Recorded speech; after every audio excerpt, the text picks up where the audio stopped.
الحمدللہ والصلاۃ والسلام علی رسول اللہ، اما بعد۔ کہاں ہم رکے تھے لاسٹ کلاس میں؟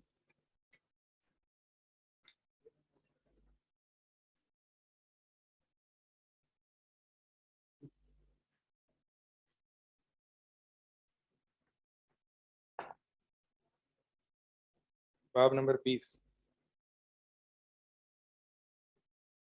صالحین کی قبروں میں گلوب کرنا جو ہے وہ ان کو وسن بنا دیتا ہے، یہی والا ہے نا؟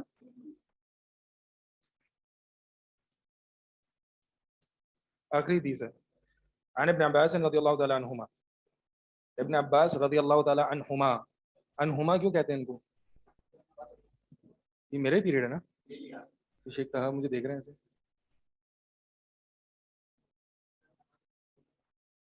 جی ہاں، مونس نہیں ہے یہ، انہما یہ ہوا ہما ہم، ہما جو ہے وہ تسنیہ کا ہے۔ تو یہاں تو ابن عباس ایک ہے نا، تو دونوں پر کیوں رضی اللہ تعالیٰ عنہما، کہ اللہ ان دونوں سے راضی ہو، ایسا کیوں؟ دونوں کون؟ عبداللہ اور ابن عباس، جی ہاں۔ عبداللہ ابن عمر کے بارے میں بھی ہم انہما کا استعمال کرتے ہیں۔ اگر ابو بکر ہیں تو رضی اللہ تعالیٰ عنہ، ٹھیک ہے۔ قال، ابن عباس فرماتے ہیں کہ لعن رسول اللہ صلی اللہ علیہ وسلم زائرات القبور، اللہ کے رسول صلی اللہ علیہ وسلم نے قبروں کی زیارت کرنے والیوں پر لعنت کی ہے، والمتخذین علیہ المساجد، اور ان پر بھی لعنت کی ہے جو مسجدوں کو بناتے ہیں، یعنی مسجدوں، والمتخذین علیہ المساجد، جو قبروں کو مسجد بناتے ہیں، والسرج، اور جس پہ قبروں پر روشنی وغیرہ کرنے والوں پر بھی لعنت کی ہے۔ تو تین لوگوں پر اللہ کے نبی صلی اللہ علیہ وسلم نے لعنت کی ہے۔ پہلے وہ شخص ہیں، پہلے وہ لوگ ہیں، پہلی وہ خواتین ہیں، وہ عورتیں ہیں جو قبروں کی زیارت کرنے والیاں ہیں۔ ایک حدیث میں، ایک روایت میں آتا ہے زوارات القبور، نبی صلی اللہ علیہ وسلم نے زوارات قبور پر لعنت کی ہے۔ اب زوارات جو ہے وہ مبالغے کا صیغہ ہے۔ ایک حدیث ہمیں ملتی ہے کہ نبی صلی اللہ علیہ وسلم نے زوارات قبور پر لعنت کی ہے، یعنی قبروں پر بہت زیادہ زیارت کرنے والیوں پر، اور ایک حدیث یہ والی ہے کہ مطلقاً زیارت کرنے والیوں پر لعنت کی ہے۔ تو ان دونوں حدیثوں کو ہم جمع کیسے کریں، دونوں حدیثوں کو ریکنسائل کیسے کریں؟ ایک حدیث میں آتا ہے کہ بہت زیادہ قبروں کی زیارت کرنے والیوں پر لعنت ہے، اس کا مطلب یہ وہ اس حدیث کے روح سے کہ جو کبھی کبھار چلی جائے تو اس پر لعنت نہیں ہے، جو کبھی کبھار چلی جائے تو اس پر لعنت نہیں ہے۔ تو لیکن اس حدیث میں جو ہے وہ ایک دفعہ بھی چلی جائے تو وہ زائرات کے زمرے میں آ جاتی ہے، یعنی زیارت کرنے والے کے زمرے میں آ جاتی ہے۔ تو اس حدیث جو کتاب التوحید میں حدیث ہے، اس میں ایک دفعہ بھی جانے سے نبی صلی اللہ علیہ وسلم کی لعنت مستحق ہو جاتی ہے، اور جو دوسری روایت ہے اس میں اگر بہت دفعہ جاری ہے تو مستحق ہوتی ہے۔ تو ان دونوں روایت کو جمع اس طرح سے کریں گے کہ وہ جو زوارات ہے وہ مبالغے کے معنی میں نہیں ہے، وہ مبالغے کے معنی میں نہیں ہے، بلکہ وہ جو ہے وہ اس معنی میں ہے کہ بہت زیادہ عورتیں جو قبرستان میں جاتی ہیں یا زیارت کرتی ہیں، ٹھیک ہے، وہ مبالغے کے معنی میں نہیں ہے۔ تو زیادہ راجح جو موقف ہے وہ یہی ہے کہ مطلقاً نبی صلی اللہ علیہ وسلم نے لعنت کی ہے عورتوں پر، ان عورتوں پر جو قبرستان چلی جاتی ہیں، چاہے ایک آدھ دفعہ بھی کیوں نہ ہو۔ اس کی وجہ یہ ہے، بعض اہل علم کہتے ہیں کہ جو نبی صلی اللہ علیہ وسلم، ایک حدیث ہے کہ کنت نہیتکم عن زیارت القبور، کہ میں تمہیں جو ہے وہ قبرستان کی زیارت کرنے سے منع فرمایا کرتا تھا، فزوروہا، تو بس اب جو ہے وہ اس کی زیارت کرو۔ تو یہ حکم جو ہے وہ خالص مردوں کے لیے ہے، یہ خالص مردوں کے لیے، عورتوں کے لیے نہیں ہے، کیونکہ اس حدیث سے تو قبرستان کی زیارت کرنے کا کہا گیا ہے، فزوروہا استحباب، اور عورت کی قبرستان جانے کا مستحب کا کوئی بھی قائل نہیں ہے۔ امت میں، علماء میں اس بات کا اختلاف موجود ہے، بعض اہل علم کہتے ہیں کہ عورت کا قبرستان کبھی کبھار چلے جانا جائز ہے، بعض اہل علم کہتے ہیں کہ بالکل ہی ناجائز ہے۔ اور یہ جو دوسرا موقف ہے اللہ عالم یہ زیادہ راجح ہے، کیونکہ اس حدیث کو بھی اگر ہم دیکھیں اور دوسری حدیث کو بھی ہم دیکھیں تو سیف سائڈ یہی ہے کہ عورت جو ہے وہ قبرستان نہ جائے۔ عورت کو خاص قبرستان جانے سے منع کیوں کیا گیا؟ منع اس لیے کیا گیا کہ ایک عورت جو ہے وہ اپنے نفس پر قابو نہ پا سکے، عموماً ایک آدھ عورت کی بات نہیں ہو رہی، ایک عورت یہ سمجھے کہ نہیں میں تو جو ہے وہ اپنے جذبات کو کنٹرول کر سکتی ہوں، اور نہیں، جب بھی شریعت کوئی حکم جاری فرماتی ہو تو وہ جنرل حکم ہوتا ہے۔ مثال کے طور پر اللہ تعالیٰ نے قرآن میں جو جوا حرام کیا ہے وہ اس لیے کیا ہے نا کہ اس میں آپس میں تم لڑ نہ پڑو، شیطان بیچ میں تمہارے دشمنی نہ ڈال دیں۔ تو اگر ہم دونوں کل یہ ڈیسائیڈ کر لیں کہ بھائی ہم لڑیں گے نہیں لیکن ہم جوا کھیلیں گے، تو کیا ہمارے لیے جائز ہو جائے گا؟ نہیں، کیونکہ اسلام میں جو احکامات ہوتے ہیں وہ جنرل ہوتے ہیں، عام ہوتے ہیں، ٹھیک ہے۔ تو اگرچہ آپ 100% یہ تہیہ کر کے جائیں اور عزم کر کے جائیں کہ میں نہیں رہوں گی، یا میں اپنے نفس پر قابو پا لوں گی، یا میں واویلا نہیں مچاؤں گی، پھر بھی عورتوں کا حکم یہ ہے کہ اسے قبرستان جانے کی اجازت نہیں ہے۔ اور جس میں نبی صلی اللہ علیہ وسلم نے حکم دیا نا فزوروہا، تو بس زیارت کرو، میں تمہیں منع کرتا تھا تو پہلے تو مرد کو بھی منع کیا گیا تھا کیونکہ شرک کا دروازہ روکنا تھا، شرک کا دروازہ بند کرنا تھا. لیکن جب عقیدہ توحید صحابہ کے دلوں میں بیٹھ گیا تو پھر نبی صلی اللہ علیہ وسلم نے اس بات کی اجازت دی کہ اب تم جاؤ، اب تم جاؤ، اب کوئی مسئلہ نہیں ہے. لیکن عورتوں کے لیے تو منع ہی کیا ہے. ٹھیک ہے، تو عورتوں نے جو ہے وہ قبرستان نہیں جانا.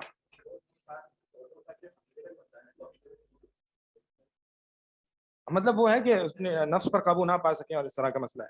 ٹھیک ہے جی.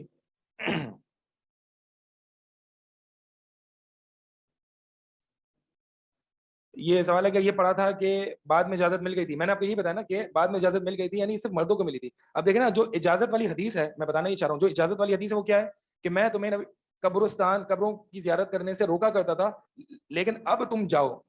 تو اس سے تو حکم ہو رہا ہے لوگوں کو کہ تم قبرستان جاؤ. اور یہ اس امت میں اتفاق ہے کہ عورت کا قبرستان جانا کسی بھی طریقے سے مستحب تو نہیں ہے. ایک آدھ دفعہ چلی جائے تو چلی جائے، عورتوں کا قبرستان جانا مستحب اور اچھی چیز تو ویسے ہی نہیں ہے. اس پہ تو اہل علم کا اتفاق ہے.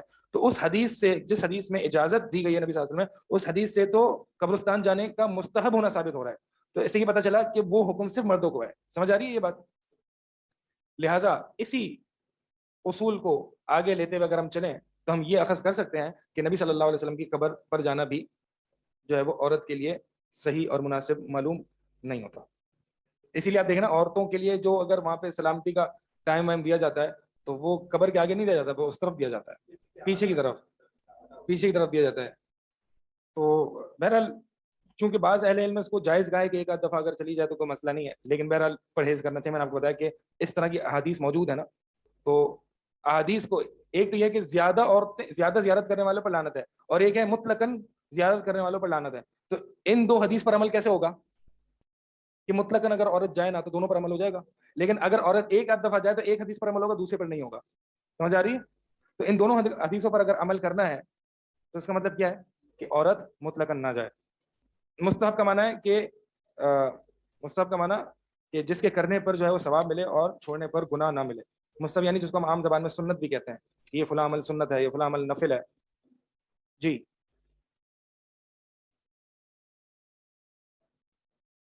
اب مائک لیں.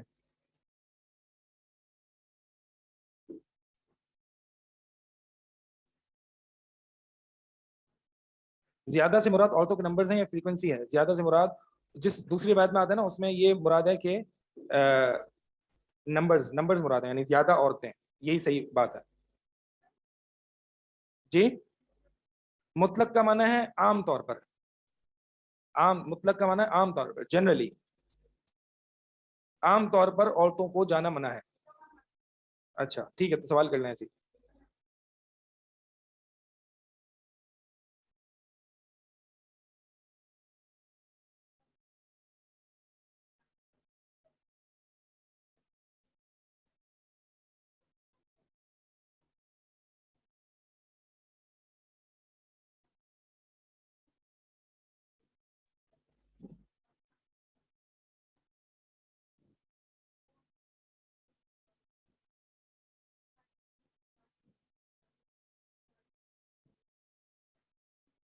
قبروں کے جانے کا مقصد نبی صلی اللہ علیہ وسلم کی حدیث ہے تذکرکم الآخرہ.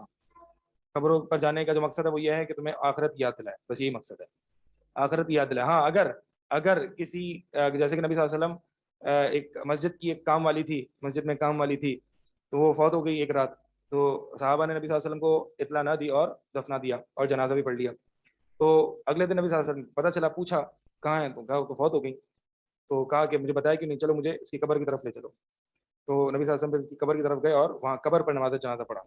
تو یہ بھی ہو سکتا ہے کہ خاص جو ہے وہ قبر کی طرف جا کے نماز جنازہ پڑھ لے، یا جو قبر والے اس کے لیے دعا کر لے. لیکن یہ جو ہمارے معاشرے میں جو ہے نا کہ عید کے دن قبرستان جانا یا شب برات کو قبرستان جانا، اول تو شب برات کا کانسیپٹ ہی نہیں ہے، لیکن پھر بھی اگر کوئی ایسے خاص ایونٹ پہ قبروں پر جانا اور خاص اپنے دادا یا باپ یا ماں کی قبر پر جا کے ان کے لیے وہاں فاتحہ پڑھنا اور دعا کرنا، تو یہ ساری چیزیں بدعات ہیں، اس کا شریعت سے کوئی تعلق نہیں ہے. ہاں اگر قبرستان چلے گئے آپ اور آپ کو پتہ چل گیا کہ یہ میرے والد صاحب کی قبر تھی، ویسے تو کیوں پتہ چل رہا ہے آپ کو کہ یہ والد صاحب کی قبر تھی؟ اول تو سوال یہ ہے کہ کیوں پتہ، کیسے پتہ چل رہا ہے آپ کو؟ کیونکہ لکھنا وغیرہ تو اور اونچی قبریں بنانا تو جائز نہیں ہے، لیکن پھر بھی وہ فرض کر لیں، یہ ازیوم کر لیں کہ قبرستان چھوٹا سا ہے اور آپ کے والد صاحب کی قبر سب سے پہلے نمبر پر تھی، تو اگر آپ چلے گئے اور والد صاحب کے لیے آپ نے دعا کر لی تو کوئی مسئلہ نہیں ہے. ٹھیک ہے، اول تو یہ، اول جو اصل مقصد ہے قبرستان وزٹ کرنے کا اور زیارت کرنے کا وہ آخرت کی یاد ہے. اور دوسرا یہ کہ قبرستان کا مقصد جو ہے وہ ان پر قبرستان والوں پر قبر والوں پر سلامتی بھیجنا اور ان کے لیے دعائیں کرنا عموماً، اور خصوصاً بھی دعا کی جا سکتی ہے کہ بھائی اگر قبرستان چلے کے پتہ چلا کہ یہاں پہ والد صاحب کی ہے تو اس کے لیے دعا کر لی، عادت نہیں بنانا چاہیے۔ عید والے دن جو ہے جو لوگ جاتے ہیں وہ صحیح نہیں ہے۔ کسی بھی عبادت کو کسی بھی وقت کے ساتھ خاص کرنے کے لیے دلیل ہونی چاہیے، صحیح ہے؟ مثال کے طور پر اللہ کے نبی صلی اللہ علیہ وسلم کا یہ مطلق حکم ہے سبحان اللہ الحمدللہ لا الہ الا اللہ اللہ اکبر، یہ اذکار جو ہے وہ بہتر ہے اس سے جس پر سورج طلوع ہوتا ہے، یعنی دنیا و ما فیہا سے یہ اذکار اللہ کو محبوب ہے۔ لیکن نبی صلی اللہ علیہ وسلم نے ان اذکار کی کوئی وقت متعین نہیں کیا، لہٰذا آپ کہیں کہ میں جو ہے وہ ہر مغرب کے بعد 10 دفعہ یہ اذکار پڑھوں گا تو یہ بدعت ہوگی، یہ بدعت ہوگی۔ اگر اپنے طور پر آپ کہ بھائی میں بھول جاتا ہوں، میرے اپنے اذکار کے لیے میں اپنے لیے حد بندی کرنا تو اس میں کوئی مسئلہ نہیں ہے، لیکن آپ اس کو سنت سمجھ کے زیادہ ثواب سمجھ کے جو ہے وہ اس پر حد بندی کرنا یہ بدعت میں آئے گا۔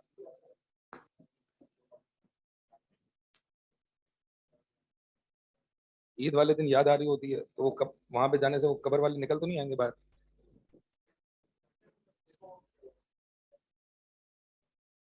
نہیں ایسا کچھ نہیں ہے، بچا جائے، کیونکہ آپ اگر آپ کی نیت صاف ہے، ٹھیک ہے، آپ عید والے دن جاتے ہیں، آپ کے بچے سمجھیں گے کہ یار عید والے دن والد صاحب جاتے تھے، کوئی تو لاجک ہے یہاں پہ۔ اب وہ لاجک واجک نہیں سوچ، پھر اگلی جنریشن آئے گی کہے گی یار یہ قبروں پر جو ہے نا وہ عید والے دن جاتے تھے اور وہاں پہ کھڑے رہتے تھے، اب اگلی جنریشن آئے گی اور اس کی عبادت کرنا شروع کر دے گی، اس کی تصویریں لگانا، یہ سارے جو ہے شرک کے دروازے کھلتے ہیں۔ آگے ہم آئیں گے اس بارے میں بات کریں گے۔ جمعے کے دن قبرستان جانے کے بارے میں کوئی حدیث اس کے بارے میں مجھے کوئی علم نہیں ہے، ایسا خاص کوئی وقت نہیں متعین نبی صلی اللہ علیہ وسلم نے ایسا کوئی خاص وقت متعین نہیں کیا ہے۔ اچھا جی آگے چلتے ہیں۔ تو نبی صلی اللہ علیہ وسلم نے لعنت فرمائی ہے پہلے ان عورتوں پر جو قبرستان کی زیارت کریں، دوسرے وہ لوگ جو قبروں کو مسجد بنا دیں، اس بارے میں ہم نے تفصیل سے بات کی ہے، اور تیسرے وہ لوگ بس سرج سرج جو ہے وہ روشن دان یا چراغ یا اس طرح کی کوئی بھی چیز جو ہے وہ وہاں پر لگانا، تو اس میں جو ہے وہ گجرے بھی آ گئے، ہار بھی آ گئے، یا کینڈلز بھی آ گئیں، یا لائٹس آ گئیں، پتہ نہیں کیا لاجک ہے اور کیا منطق ہے آج کے لوگوں کی کہ وہ قبے بنا کے اندر لائٹ بھی گرین لگاتے ہیں، کہ پتہ نہیں کوئی لائٹ جو ہے وہ قبر کے اندر جا رہی ہے اور وہ اس سے اس کو لائٹ مل رہی ہے، تو پھر پنکھا بھی لگا دیا جائے اور اے سی بھی لگا دیا جائے گا، لاجک یہی ہے۔ اب لاجک کیا ہے یہ نہیں پتا کہ بلب جلائے جائیں یا لائٹ جلائی جائیں۔ ایک تو یہ کفار کی طرف سے کانسیپٹ ہے نا، وہ اس کو کیا کہتے ہیں، کینڈل، کینڈل جلا کے رکھتے ہیں، وہ اس کی بات نہیں کر رہا، وہ تو ایک عجیب سا الگ ہی کانسیپٹ ہے۔ یہ جو ہمارے یہاں جو بریلوی مسلک کے اکثر لوگ کرتے ہیں نا کہ لائٹس لگا دیتے ہیں یا گجرے بچھا دیتے ہیں یا پھول بچھا دیتے ہیں، اب وہ پھول بھی بچھاتے ہیں، اس کی دلیل دیتے ہیں کہ نبی صلی اللہ علیہ وسلم ایک دفعہ سفر میں تھے اور سفر میں ایک قبر کی طرف رکے تو نبی صلی اللہ علیہ وسلم نے فرمایا کہ ان دونوں کو عذاب ہو رہا ہے، ان دونوں قبروں کو، اور ان کو کوئی ایسی چیز سے عذاب نہیں ہو رہا جس سے بچنا مشکل نہیں تھا، اس سے بچنا مشکل، اس سے بچنا آسان تھا۔ ایک تو وہ جو پیشاب کے چھینٹوں سے نہیں بچتا تھا، تو نبی صلی اللہ علیہ وسلم نے پھر جو ہے ایک ٹہنی منگوائی، ہری ٹہنی، اور وہ جو ہے وہ اس قبر میں گاڑ دی اور کہا کہ میں اللہ تعالیٰ سے امید کرتا ہوں کہ جب تک کہ یہ ڈرائی نہ ہو جائے ان کو عذاب قبر سے ایک ریلیف ملے گا، ان کو ایک عذاب قبر سے ایک آسانی ملے گی، ایک رکاوٹ آ جائے گی۔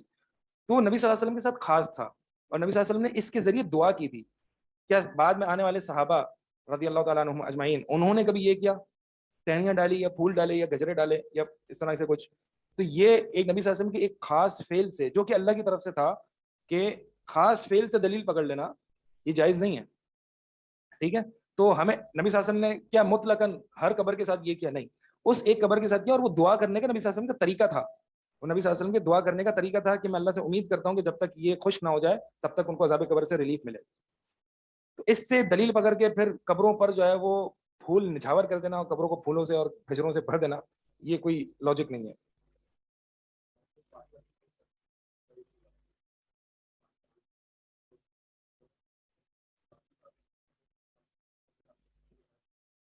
نہیں یہ بھی روایت ہم نے سنی نہیں ہے ایسی کوئی، پتہ نہیں کہاں سے۔ بہرحال یہ ہے جو ہے نا وہ یہ دروازہ ہے شرک کا، بھی ہم آگے اگلا باب جو ہے نا اسی بارے میں ہے تو انشاءاللہ ہم جلدی سے اس کو بھی پڑھیں گے۔ مقصد یہ ہے کہ تین لوگوں پر اللہ کے نبی صلی اللہ علیہ وسلم نے لعنت فرمائی، آخری وہ لوگ ہیں جو قبروں پر زیادہ لائٹنگ وغیرہ یا چراغ وغیرہ کرتے ہیں۔ ہاں یہ روشن دان کوئی چیز ہے، ہاں اصل میں یہ اس لیے منع ہے کیونکہ اس سے قبروں کی تعظیم ہوتی ہے، لوگ جو ہیں وہ شاید قبر والوں کی عزت نہ کرنے لگ جائیں، عزت پھر دیکھیں عزت سے الوہیت کی طرف آ جاتا ہے انسان، ہاں برانڈنگ ہو گئی یا تعظیم بلا وجہ کی تعظیم ہے نا، وہ مر چکا ہے اس کی کیا جو ہے وہ لائٹ وغیرہ لگانا ہے۔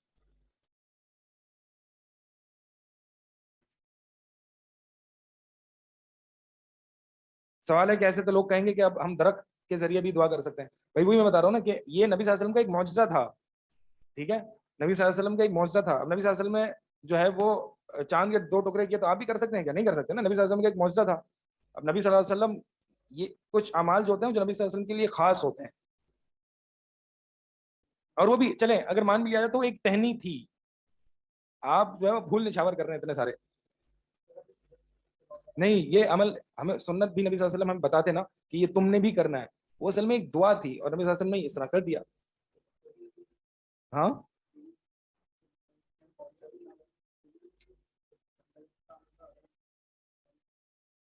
ہوں ہوں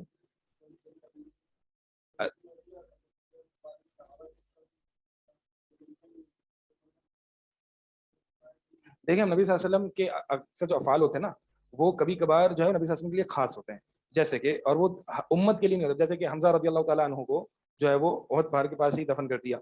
ٹھیک ہے, اب اس کا مطلب یہ نہیں ہے کہ ہم جہاں بھی جنگ ہو اور وہاں شہدا ہوں تو وہیں پہ گراؤنڈ پہ جو ہے وہ دفن کرتے ہیں. ٹھیک ہے, اور اسی طرح جیسے کہ ایک نبی صلی اللہ علیہ وسلم کی یہ جائز ہے کہ خاتون آگے اپنے آپ کو نبی صلی اللہ علیہ وسلم کے اس میں ہبہ میں دیتے.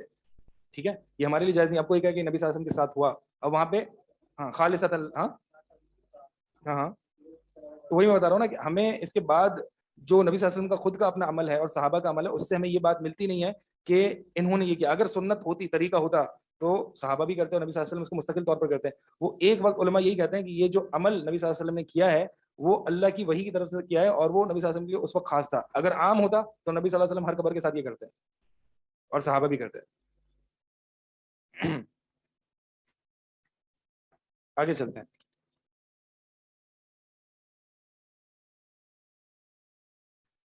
اگلا باب ہے باب ما جاء فی حمایت. گرمی نہیں ہو رہی آپ لوگوں کو تو پنکھا چلا لیں.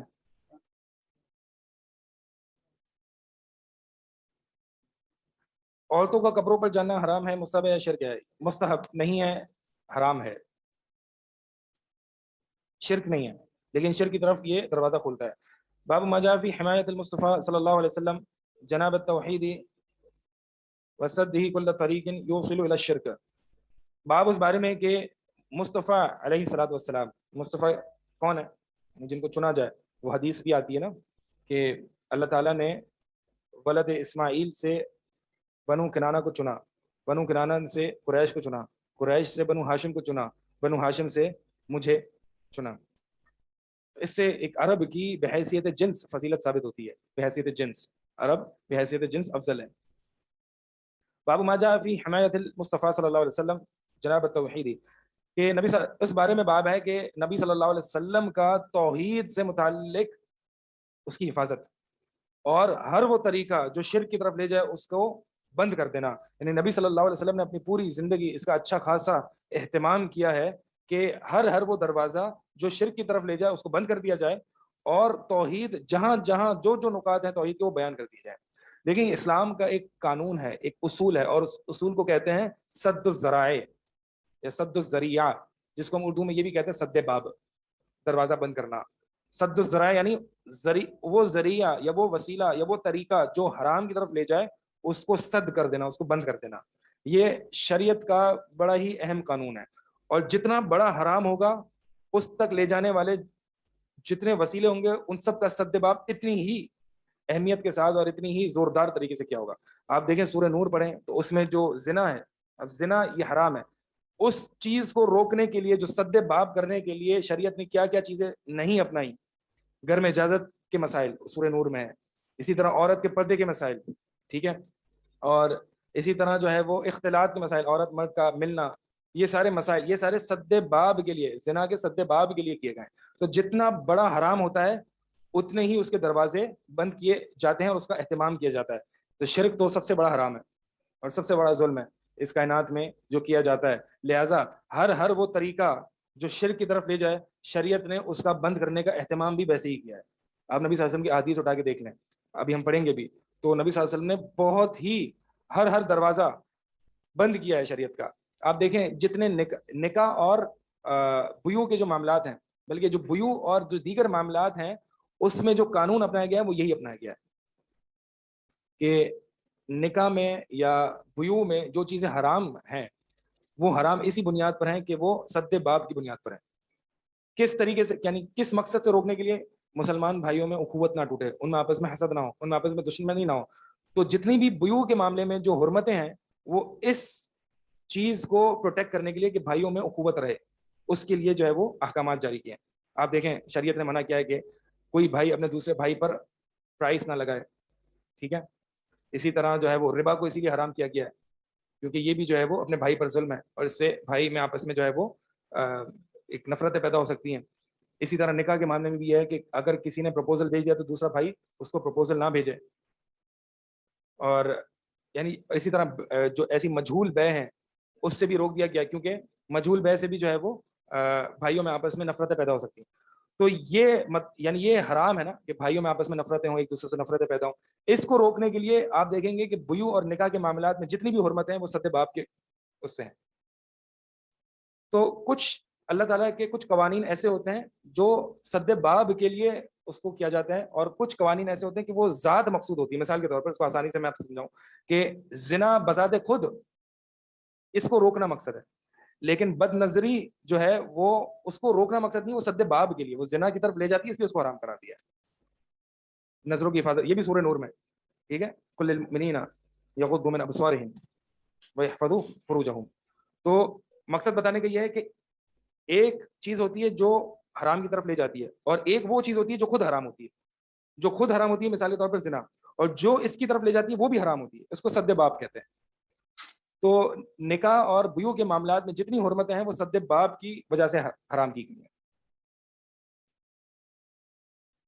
لہٰذا یہ جو ہم پہ الزام لگایا جاتا ہے نا کہ یار کہاں سے بات آ رہی ہے، یہ جو ہم لوگ کہتے ہیں نا کہ بھائی آپ مسلمانوں پہ اتنی سختی نہ کریں، ہر چیز کو آپ شرک بدعت کہتے رہتے ہیں، یار تھوڑا سا پلیز تھوڑا سا ریلیکس کریں، آپ تھوڑا سا نرمی کریں۔ کیا قبرستان جانے سے کیا ہو جائے گا؟ کچھ ہو جائے گا؟ قبر پہ اگر ایک آدھ پلیٹ لگا لی تو کیا ہو جائے گا؟ اتنی سختی نہ کریں یار، آپ وہابی جو ہے نا بڑے سخت ہیں، آپ کے دل بڑے سخت ہیں۔ اگر ہم سخت ہیں تو ہم تو نبی صلی اللہ علیہ وسلم کی احادیث اور نبی صلی اللہ علیہ وسلم کے منہج پر عمل کر رہے ہیں، لہٰذا اس سے نہ گھبرائیں لوگوں کے تانوں سے، یا معاشر الدعات اس سے نہ گھبرائیں لوگوں کے تانوں سے کہ یار یہ تم بڑی سختیاں کر رہے ہو لوگوں پر۔ لوگوں کو چھوڑ دو، کوئی شرک نہیں ہوتا اس سے، کوئی قبرستان جانے سے شرک نہیں ہو جاتا، کوئی اگر کیا ہو گیا اگر قبر پہ ایک پلیٹ لگا دی، ایک دو پھول گرا دیے یا ایک دو لائٹیں لگا دی، کوئی نہیں یار، تھوڑا سا آسان ریلیکس کرو۔ تو پھر نبی صلی اللہ علیہ وسلم کی ان حدیث ہم کیا کریں گے؟ ہر اب دیکھیں نبی صلی اللہ علیہ وسلم والد بحیثیت والد ہیں ہمارے، نبی صلی اللہ علیہ وسلم کی حدیث بھی ہے کہ میں تمہاری طرح بحیثیت والد ہوں، علمکم، تمہیں سکھاتا ہوں ایک ایک چیز۔ سلمان فارسی رضی اللہ تعالیٰ عنہ سے ایک یہود نے آ کے کہا کہ یہ تمہارے نبی جو ہے وہ تمہیں ہر چیز سکھا کے گئے، حتیٰ کہ قضاء حاجات کے طریقے بھی سکھا کے گئے۔ تو انہوں نے کہا اجل، ہاں اللہ کے نبی صلی اللہ علیہ وسلم ہمیں ہر چیز سکھا کے گئے۔ ابو ذر غفاری رضی اللہ تعالیٰ عنہ فرماتے تھے کہ کوئی ایسا پرندہ نہیں جو اڑ رہا ہو اور اس میں نبی صلی اللہ علیہ وسلم نے ہمیں اس کے بارے میں بھی علم نہ دیا ہو۔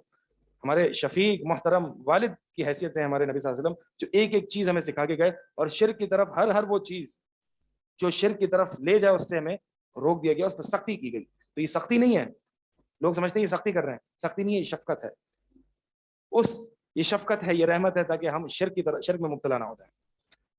چلیے جی اگلی آیت ہے قول اللہ تعالی، اللہ تعالیٰ کا یہ فرمان لقد جاءکم رسول من انفسکم، البتہ تحقیق تمہارے پاس آئے ہیں ایسے رسول جو تم میں سے ہیں، یعنی تم ان کو جانتے ہو، بشر ہیں، من انفسکم تم جانتے ہو، ان کی زندگی، ان کی صدق، ان کی امانت تمہارے سامنے، عزیز علیہ ما عنتم، ان پر مشقت ہوتی ہے، گراں گزرتی ہے، ان کو تکلیف ہوتی ہے۔ ایسے رسول ہیں کہ ان کو تکلیف ہوتی ہے کہ تم پر کوئی مشکل آ جائے، یعنی یہ رسول جو ہیں وہ وہی بتائے کہ بحیثیت والد ہیں۔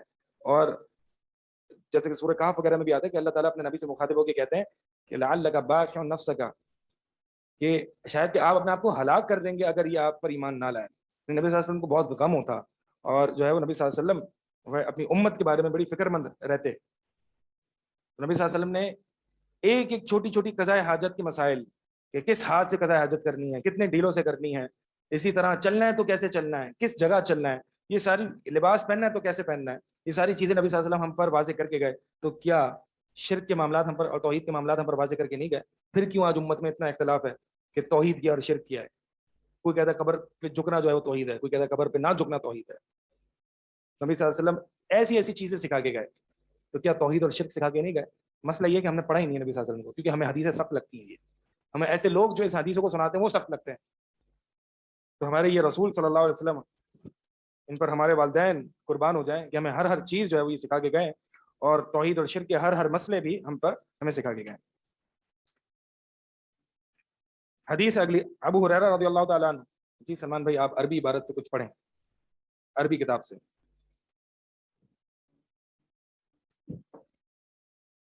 باب نمبر کیا ہے بھائی؟ آدھی کلاس سے اوپر ہو گئی ہے اور باب نمبر کا ابھی اگر خیال آ رہا ہے تو اچھی بات نہیں ہے. عربی کتاب میں کون سا باب ہے؟ عربک کتاب میں 21 باب نمبر 21 ہے جی.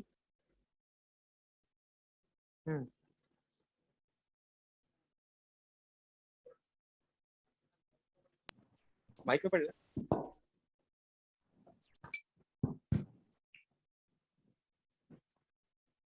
ہمارے استاد ایک کہتے تھے کہ جتنا جو شرک ہے نا اس امت میں، یہ واقعی بہت بڑی بیماری ہے آج کل، بہت بڑا شرک ہے. پاکستان میں آپ دیکھیں اکثریت شرک میں مبتلا ہے، یہ امت اکثریت شرک میں، قبر پرستی میں. یہ ہوتا تب ہے کہ جب دعات جو دین کے داعی ہیں جب وہ توحید کی دعوت میں کمپرومائز کرنا شروع کر دیں نا، جب وہ ہچکچانے لگیں، جب وہ توحید کو دبے دبے الفاظوں میں کہنے لگیں کہ بھائی لوگ بھاگ جائیں گے اور لوگ چلے جائیں گے اگر ہم توحید اور شرک کی باتیں کریں گے، آڈینس کم ہو جائے گی، جب لوگ اس سے گھبرانے لگیں توحید کی دعوت سے، تو یہ مسئلہ اسی لیے اٹھا ہے. شرک اسی لیے پھیلا ہے کہ دعات توحید کے دعات کم ہو گئے ہیں. وہ علماء جو توحید کی طرف خالص قرآن و حدیث اور توحید کی طرف بلانے والے وہ کم ہو گئے ہیں، اور جو اپنے آپ کو قرآن حدیث کی طرف انتساب بھی کرتے ہیں ان میں بھی تھوڑی سی جو مرعوبیت چھا گئی ہے اور وہ قرآن و حدیث کی طرف دعوت نہیں دیتے اور اس توحید اور شرک کی طرف، توحید کی طرف دعوت نہیں دیتے اور شرک کا رد نہیں کرتے. اور مصلحت کے نام پہ جو ہے وہ جو بھی کرتے ہیں کہ بھائی یہ تو مصلحت ہے اور ہم نے لوگوں کو جو ہے وہ دین کی دعوت دینی ہے تو یہ تو مصلحت کا تقاضا ہے. ضرور مصلحت کا تقاضا ہے، ضرور مصلحت کا تقاضا ہے، لیکن آپ جو ہے وہ توحید کی دعوت کو اہم رکھیں، توحید کی دعوت سب سے اوپر رکھیں. اگر یہ ہے تو پوری دنیا ہے، یہ نہیں ہے تو دنیا ختم ہو جائے گی، قیامت برپا ہو جائے گی اگر توحید نہیں ہوگی تو. جی السلام علیکم ورحمۃ اللہ. وعلیکم السلام ورحمۃ اللہ. سر میں پڑھوں؟ جی پڑھ لیں. سر آیت پڑھوں پہلے یا حدیث؟ بسم اللہ الرحمن الرحیم. Abu Hurairah narrated that Allah's Messenger sallallahu alaihi wasallam said, عربی میں عربی میں جی آگے عربک پڑھوں گی. لا تجعلوا بيوتكم قبورا ولا تجعلوا قبري عيدا وصلوا علي فإن صلاتكم تبلغني حيث كنتم. ٹھیک ہے، بارک جزاک اللہ خیر.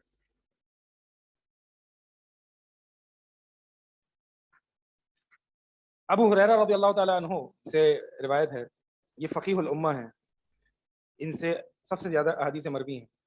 حدیث سے جان چھڑانے کا ایک طریقہ یہ بھی ہے کہ ابو ہریرہ کی عدالت میں طعن کیا جائے اور ابو ہریرہ رضی اللہ تعالیٰ عنہ کو غیر فقیہ کہا جائے.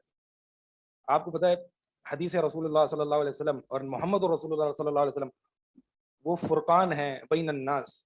آپ دیکھیں گے جتنے گمراہ فرقے ہوں گے ان کا کوئی نہ کوئی مسئلہ حدیث کے ساتھ ہوگا، یا تو حدیث پر طعن ہوگا، یا حدیث کا انکار ہوگا، یا حدیث کو خبر واحد کہہ کے ٹھکرا دیا جائے گا، یا حدیث کو روایت کرنے والوں پر جرح کی جائے گی یعنی صحابہ پر، یا سب سے زیادہ جو حدیث روایت کرنے والے انہیں ابو ہریرہ ان کو غیر فقیہ کہا جائے گا وغیرہ وغیرہ. سب کے مسئلے جو ہیں وہ نبی صلی اللہ علیہ وسلم، اسی لیے نا کہ نبی صلی اللہ علیہ وسلم کی جو حدیث ہے کہ یہود جو ہیں وہ 71 فرقوں میں بٹے تھے، نصارہ 72 میں بٹے تھے، میری امت 73 فرقوں میں بٹے گی، کلھا فی النار، سب کے سب جہنم میں سوائے ایک کے. اب وہ کون سی چیز ہے کہ 72 فرقے ایک طرف اور ایک طرف؟ کوئی تو فائن لائن ہے نا، کوئی تو ڈسٹنگوشنگ فیچر ہے، کوئی تو فرق کرنے والی چیز ہے کہ 72 کو ایک طرف جہنم میں پھینک دیا اور ایک کو ایک طرف جنت میں ڈال دیا. کون سی چیز ہے وہ پتہ ہے؟ حدیث رسول صلی اللہ علیہ وسلم، ما انا علیہ واصحابی، یہ فرقان ہے. قل ان کنتم تحبون اللہ فاتبعونی یحببکم اللہ.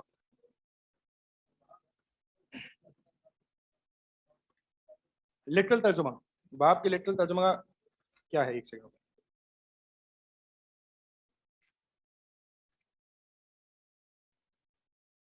باب ما جاء، باب اس بارے میں کہ کیا مروی ہے، کیا آیا ہے، فی حمایتی المصطفیٰ، مصطفیٰ کی حمایت کے بارے میں، یعنی مصطفیٰ کی حفاظت کے بارے میں، یعنی مصطفیٰ نے جس طریقے سے حفاظت کی ہے، حمایت کی ہے، بچایا ہے، پروٹیکٹ کیا ہے جناب توحید، توحید کی جانب کو، یعنی توحید کے اطراف کو، توحید کی حدودوں کو جس طریقے سے پروٹیکٹ کیا ہے، وصدہ کل طریق، اور باب اس بارے میں جو آیا ہے کہ صدہ کہ رسول اللہ صلی اللہ علیہ وسلم کا بند کر دینا، کل طریق ہر اس طریقے کو، یوصل الی الشرک جو شرک کی طرف لے جائے.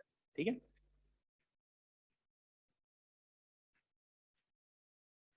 ابو ہریرہ رضی اللہ تعالیٰ عنہ سے مروی ہے کہ رسول اللہ صلی اللہ علیہ وسلم نے فرمایا لا تجعلوا بیوتکم قبورا، کہ اپنے گھروں کو قبر نہ بنانا. اس بارے میں بات ہو گئی تھی پچھلی کلاس میں، ٹھیک ہے، کیونکہ قبر، صحابہ یہ جانتے تھے کہ قبروں کے پاس جو ہے وہ نماز نہیں پڑھی جاتی. چیپٹر کا باب ما جاء فی حمایت المصطفیٰ، ولا تجعلوا قبری عیدا، اور میری قبر کو عید نہ بنانا. عید نہ بنانا, عید کیا ہوتی ہے؟ وہ دو طرح کی عید ہوتی ہے, ایک عید مکانی ہوتی ہے, ایک عید زمانی ہوتی ہے. عید مکانی وہ ہوتی ہے کہ جو مکان کے اعتبار سے بار بار لوٹے, جیسے کہ مزدلفہ, عرفات کے ہر سال ہم عرفات میں اس مکان پر جمع ہوتے ہیں, تو یہ عرفات پر ہمارا جمع ہونا یہ کیا ہے؟ عید مکانی. عید زمانی وہ ہوتی ہے کہ زمانے کے اعتبار سے جو بار بار لوٹ گیا ہے, زمانے کے اعتبار سے جو بار بار لوٹ گیا ہے اس کو کہتے ہیں عید زمانی. اس کی مثال کیا ہے ہماری شریعت میں؟ عید الفطر اور عید الاضحیٰ. نبی صلی اللہ علیہ وسلم فرمایا کہ میری قبر کو, لہٰذا وہ لوگ جو یہ کہتے ہیں کہ نبی صلی اللہ علیہ وسلم کی قبر کو قبر کہنا یہ گستاخی ہے, بلکہ یوں کہو روزہ مبارک. یہاں پہ نبی صلی اللہ علیہ وسلم نے کیا کہ ولا تجعلوا قبری, قبری کا مطلب کیا ہوتا ہے؟ میری قبر. یا متکلم جو ہے اس کی طرف اضافت ہے نا, میری قبر. تو بھائی یہ ہم اس چیز سے تھوڑا سا باہر آ جائیں کہ یہ گستاخی اور یہ گستاخی نہیں. الحمدللہ اہل الحدیث سے بڑھ کر نبی صلی اللہ علیہ وسلم کا احترام اور ان کی اتباع اور ان سے محبت کرنے والے اس دنیا میں اور کوئی نہیں ہے. ہاں, روزہ رسول جو ہے وہ روزہ مبارک یا روزے کا مطلب کیا ہوتا ہے تو مجھے بھی نہیں پتا. ادب کی شاید ایک زبان ہوتی ہے, کیا روزے کا مطلب کیا ہوتا ہے؟ وہ والا روزہ ہوتا ہے, گارڈن کے معنی میں ہوگا پھر, ہاں اس معنی میں ہو سکتا ہے. تو اس کو بہرحال یہ اس کی کوئی دلیل نہیں ہے کہ اس کو روزہ کہا جائے, اس کی کوئی اسی طرح بہت سے لوگ کہتے ہیں کہ اگر ہم یہ کہیں کہ نبی صلی اللہ علیہ وسلم وفات پا گئے تو یہ تم نے گستاخی کر دی, بلکہ کہو کہ نبی صلی اللہ علیہ وسلم پردہ فرما گئے, نبی صلی اللہ علیہ وسلم وصال فرما گئے. بھائی قرآن نے خود استعمال کیا نا, انک میت وانہم میتون, کہ آپ نے بھی وفات پانا ہے اور انہوں نے بھی وفات, دونوں کے لیے, عام لوگوں کے لیے بھی اور نبی کے لیے بھی میت کے لفظ استعمال کیا ہے. تو بھائی ہم تھوڑا سا اس چیز سے باہر آ جائیں نا کہ یہ تم نے بے ادبی کر دی اور یہ گستاخی کر دی, یہ تو قرآن کے الفاظ ہیں, ٹھیک ہے, اور یہ نبی صلی اللہ علیہ وسلم خود کے الفاظ ہیں. تو میری قبر کو عید نہ بنانا, عید نہ بنانا یعنی بار بار لوٹنے کی جگہ نہ بنانا. اور اس بارے میں بھی پچھلی کلاس میں الحمدللہ بات ہو گئی تھی کہ بار بار نہیں, بلکہ جو عبداللہ بن عمر کا جو رویہ تھا, اگرچہ دیگر صحابہ سے اس کی تائید نہیں ہوتی لیکن مخالفت بھی نہیں ملتی, اس لیے ہم کہتے ہیں کہ یہ جائز ہے کہ اگر آپ سفر سے آئیں یا سفر کے لیے جا رہے ہوں تو عبداللہ بن عمر رضی اللہ تعالیٰ عنہ جو ہیں وہ نبی صلی اللہ علیہ وسلم کی قبر اور اپنے والد صاحب کی اور ابو بکر رضی اللہ تعالیٰ عنہ کی قبر کے پاس جا کے ان کو سلام کر لیا کرتے تھے, کیونکہ عام مسلمانوں کی قبرستان پہ جانا, ان کو سلام کرنا یہ مستحب ہے. تو ان شخصیات پر جو ہے وہ سلام کرنا بالاولیٰ افضل ہے. وصلوا علیہ, حدیث مکمل ہو جائے, وصلوا علیہ. اور نبی صلی اللہ علیہ وسلم آگے فرمایا, بھائی بک کا نام کیا ہے؟ ایک سوال آیا, بک کا نام بتائیں گے آپ؟ ہمارے صبر کا امتحان ہے یہ. ہاں, بک کا نام جو ہے نا پتہ ہے کیا ہے؟ آپ بک بند کریں گے تو آپ کو سامنے نام دکھے گا, یہی بک کا نام. ہاں, ہمارا ایکسپیرینس ہے نا اس بارے میں, ہمارا تجربہ ہے, ہمارا تجربہ ہے. ہو سکتا ہے نیو اسٹوڈنٹ ہو, وہ بات صحیح ہے, لیکن جو ہے نا اگر ہمارا تجربہ ہے کہ یہ اس طرح کی سوالات سال کے یار آپ لوگوں نے میرے ساتھ قرآن پڑھا ہے, میں اس طرح کے اکثر سوال کبھی کبھار لے بھی لیتا ہوں کہ سورت کا آخر بھی چل رہا ہوگا تو کون سی سورت چل رہی ہے. اگر ہم یہ سوال اپنے مشائخ کے سامنے کر لیں نا تو اس پر ڈانٹ پڑتی ہے. میں کیوں پڑھنی بھی چاہیے, کیونکہ یہ آپ کی نان سیریسنس شو کرتی ہے, یہ نان سیریسنس شو کرتی ہے. اگر ہمارے پاس کتاب بھی نہ ہو تو ہمارے شیخ ہمیں پڑھاتے نہیں تھے. یہ آپ کی نان سیریسنس ہے کہ جب شیخ آپ کے استاد جو ہیں وہ پڑھ کے آ رہے ہیں یا پڑھا رہے ہیں تو آپ اتنے جو ہے وہ نان سیریس کیوں لے رہے ہو اس کو.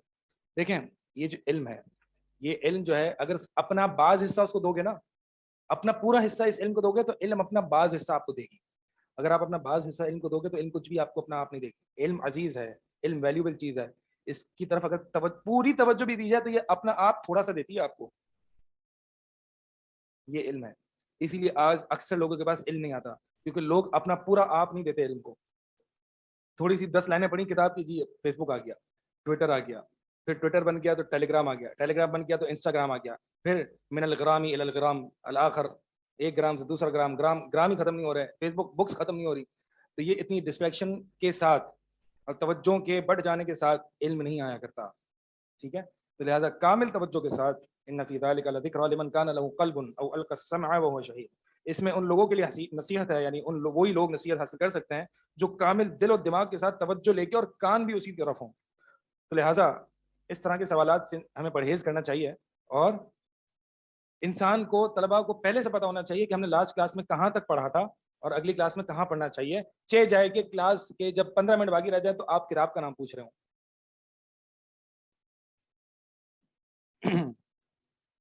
نبی صلی اللہ علیہ وسلم کے آگے الفاظ ہیں وصلوا علیہ، اور مجھ پر صلات بھیجو. صلات، مجھ پر صلات بھیجو. دیکھیں صلات کا ایک لغوی معنی ہے، اصطلاحی معنی ہے. لغوی معنی کیا ہے صلات کا؟ دعا. ٹھیک ہے. اور اصطلاحی معنی کیا ہے؟ مخصوص افعال اور اقوال جس کی ابتدا تکبیر تحریمہ سے ہو اور انتہا تسلیم یعنی سلام سے ہو. یہ اصطلاحی معنی ہے.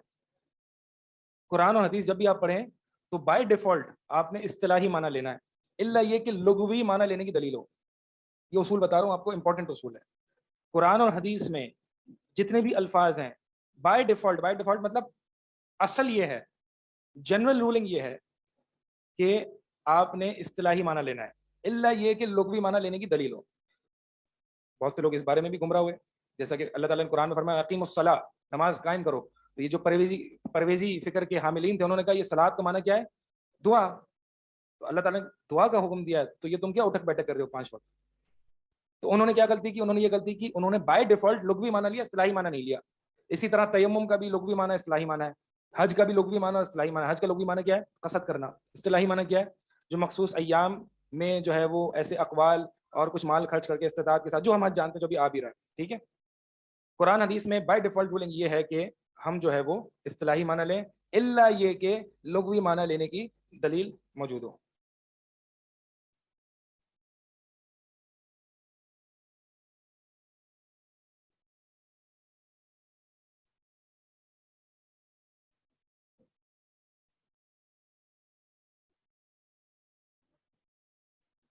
تو نبی صلی اللہ علیہ وسلم پر صلات بھیجنے کا معنی کیا ہے؟ آپ صلی اللہ علیہ وسلم کے لیے یہ درود بھیجنا جو ہم پڑھتے ہیں اللہم صلی علی محمد وعلی آل محمد. ٹھیک ہے. ہاں میں سمجھا رہا ہوں، ایک سیکنڈ. تو یہاں پہ نبی صلی یہاں پہ معنی کیا ہے کہ صلو علیہ، مجھ پر صلات بھیجو.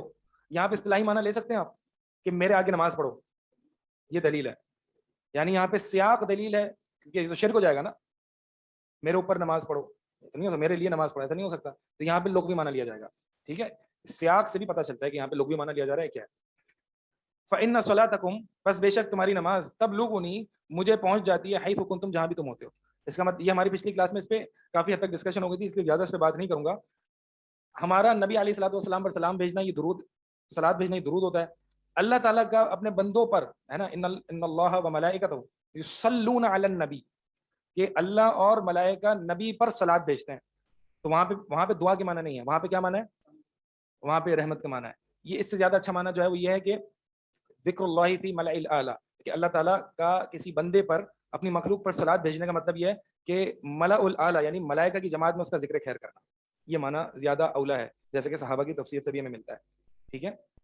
تو ہم جب نبی پر صلات بھیجے تو معنی دعا ہے کہ نبی صلی اللہ علیہ وسلم کے لیے دعا کرنا ہے. درود جو ہے نبی کے لیے دعا ہی ہے نا، ان پر رحمتوں یعنی ان پر مطالبہ کیا جاتا ہے کہ اللہ تعالیٰ ان پر تو رحمتیں بھیج، صلاۃ و سلام بھیج، ان کو سلامتی کے ساتھ رکھ. اور جب اللہ تعالیٰ کی طرف اس صلات کی نسبت کی جاتی ہے تو اس کا معنی ہوتا ہے ملأ الاعلی، سب سے بڑی جماعت اور سب سے اعلیٰ اور اشرف جماعت جو کہ قریبی فرشتوں کی جماعت ہے، ان میں اللہ تعالیٰ کا ذکر خیر کرنا. فرشتے جو بھیجتے ہیں وہ دعائی ہے، جو ہماری طرح جو درود ہے وہی ہے. تو نبی صلی اللہ علیہ وسلم کی حدیث کا جو ماخذ ہے وہ یہ ہے کہ میری قبر کو بار بار لوٹنے کی جگہ نہ بنانا صلاۃ و سلام کے لیے. اور ایک کوشچن آ سکتا تھا انسان کے، تو پھر اللہ کے رسول ہم آپ پر سلام اور صلات کیسے بھیجیں؟ تو نبی نے اس کا حل بتا دیا کہ تم جہاں کہیں بھی ہوگے تمہارا صلات و سلام مجھے پہنچ جائے گا، لہٰذا بار بار آنے کی، یہاں پہ جمگٹھا بنانے کی یہاں پہ زحمت نہ کرنا. نبی کی قبر صلی اللہ علیہ وسلم عیدگاہ منانے کی یہ صورتیں ہیں، یہ مندرجہ ذیل صورتیں ہیں جو میں ابھی بتا رہا ہوں. ایک تو یہ ہے کہ ان کی قبر کے آگے مخصوص طریقے سے ڈیرا جما لینا، کھڑے ہو کے وقوف کرنا، یہ ان کی قبر کو عید منانے میں آتا ہے. رش لگا دینا، جمگٹھا لگا دینا. آپ دیکھ رہے ہیں مثال کے طور پر نبی صلی اللہ علیہ وسلم کی قبر کے پاس جو ہے بڑا جمگٹھا لگا ہوا ہے، آپ بھی جو ہے وہ گھسے جا رہے ہیں، رک جائیں، نہ جائیں، جمگٹھے نہ لگائیں نبی صلی اللہ علیہ وسلم کی قبر پر. ایک تو یہ کہ جمگٹھے لگائے جائیں یا بھیڑ لگائی جائے عیدگاہ منانے کے معنی میں، ایک صورت یہ ہے. دوسری صورت کہ وہاں پہ دعا کی نیت سے جایا جائے، یہ سمجھتے ہوئے کہ نبی صلی اللہ علیہ وسلم کی قبر کے پاس دعا کرنا کوئی اللہ تعالیٰ کو زیادہ پسند ہے، زیادہ قبول ہوتی ہے، یہ بھی نبی کی قبر کو عید گاہ بنانے میں آتا ہے. ٹھیک ہے. وہی جمگٹھا لگانا، بار بار جانا، یہ بھی عیدگاہ میں، یہ نبی کی قبر کو عید گاہ بنانے میں آتا ہے.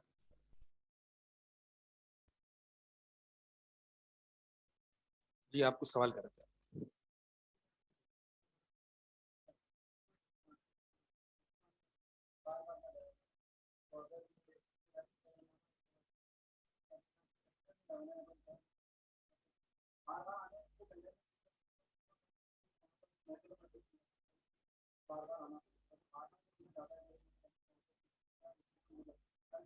یہ عید کے معنی میں ہی آتا ہے نا, بار بار جانا یہ عید کے معنی میں آتا ہے, کیونکہ عید وہی ہوتی ہے کہ جو جہاں پہ تکرار کے ساتھ جو ہے وہ جایا جائے. ہوں.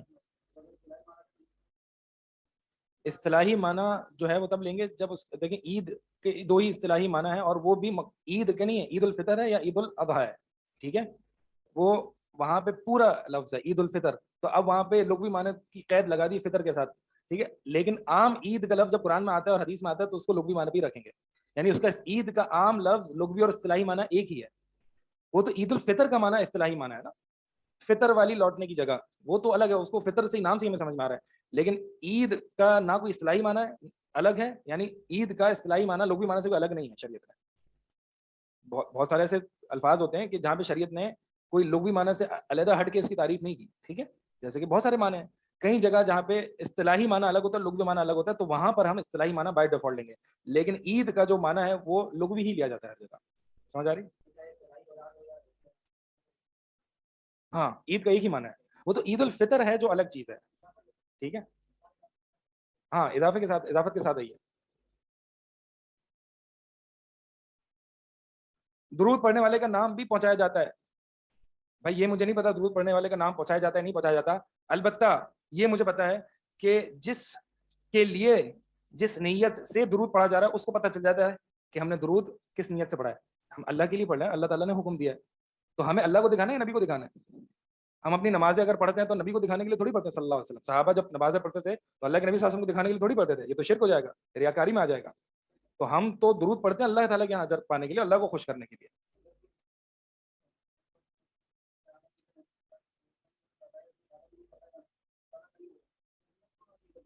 دیکھیں عبادات جو ہے, ہاں نبی صلی اللہ علیہ وسلم کا قرب حاصل, یہ تو ہمیں اللہ تعالیٰ نے بتایا نا کہ اگر تم یہ عبادت میرے لیے انجام دو گے تو میں تمہیں نبی کا قرب دوں گا, یہ بات ہے, یہ اس میں فرق ہے. میں نبی صلی اللہ علیہ وسلم کے لیے عبادت کروں یہ تو شرک ہے, عبادت اللہ ہی کی ہوگی, قرب نبی کا مل جائے گا, اس میں کوئی مسئلہ نہیں ہے کہ نبی صلی اللہ علیہ وسلم قرب ہم چاہتے ہیں, ظاہر سی بات ہے ہمارے نبی ہیں, لیکن ہم کیوں چاہتے ہیں؟ کیونکہ اللہ تعالیٰ نے حکم دیا ہے.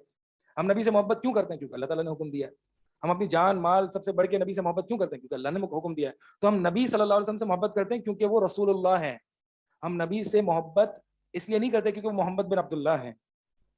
سمجھیں اس فرق کو, بہت سے لوگ اس چیز کو نہیں سمجھ پاتے. اگر ہم محمد بن عبداللہ سے محبت کرتے جیسے کہ بریلوی حضرات کرتے ہیں تو پھر ہم جشن بھی بناتے, ہم جو ہے وہ بہت ساری چیزیں کر گزرتے, لیکن ہم چونکہ محمد الرسول اللہ سے محبت کرتے ہیں, چونکہ وہ اللہ کے رسول ہیں, ان کنتم تحبون اللہ, اگر تم اللہ سے محبت کرنے کا دعویٰ کرتے ہو فاتبعونی, تو ہماری کامل ہر محبت اللہ کے لیے خالص ہے.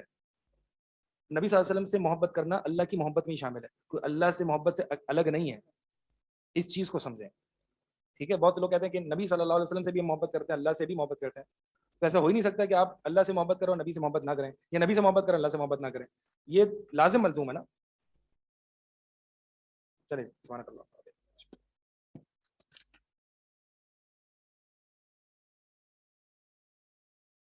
جی کیا پڑھنا ہے آپ لوگوں نے, پڑھنا ہے یا نہیں پڑھنا؟ چلیں تھوڑی اصول تفسیر پڑھتے ہیں آج. آپ لوگ نے پچھلے سال جب تفسیر پڑھی تھی شیخ حنین سے پڑھی تھی, انہوں نے شروع میں کیا پڑھایا تھا آپ کو؟ اصول تفسیر نہیں پڑھائی انہوں نے, کیا پڑھائے تھے؟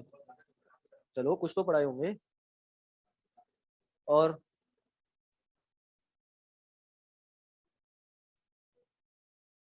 کیا بتائے تھے؟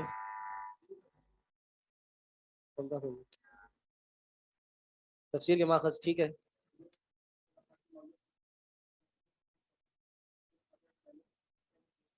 وعلیکم السلام, کیسے آپ, ٹھیک ہے.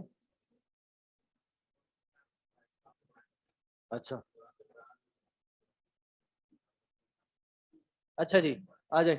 قرآن کریم کی نبوی تفسیر کے اقسام. قرآن جب حدیث سے تفسیر کی جاتی ہے تو کس طرح کی جاتی ہے؟ میں نے اس کی 4 قسمیں بتائی تھی.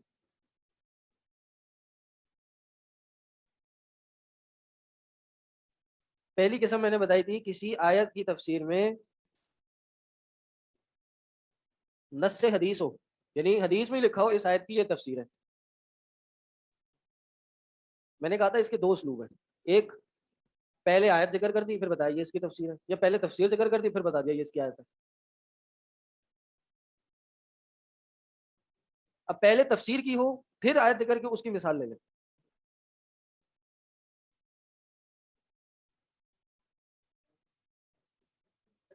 جی ابو ہریرہ رضی اللہ عنہ سے روایت ہے کہ رسول اللہ صلی اللہ علیہ وسلم نے فرمایا جب اللہ کسی بندے کو پسند کرتا ہے تو جبریل کو بلا کر کہتا ہے میں نے فلاں کو اپنا حبیب بنا لیا ہے، تم بھی اس سے محبت کرو.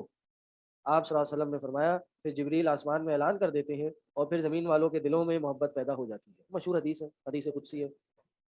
آیت آ رہی ہے. یہی ہے اللہ تعالیٰ کے قول کا مطلب اور مفہوم. اور وہ قول مطلب کیا ہے؟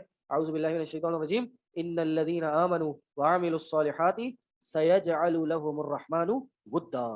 جو لوگ ایمان لاتے ہیں، نیک عمل کرتے ہیں، اللہ تعالیٰ یعنی رحمان ان کے لیے لوگوں کے دلوں میں محبت پیدا کر دیتا ہے.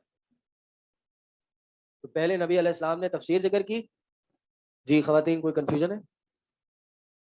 جی پہلے تفسیر ذکر کی پھر آیت ذکر کی اور بتا دیا کہ یہ اس کی تفسیر ہے.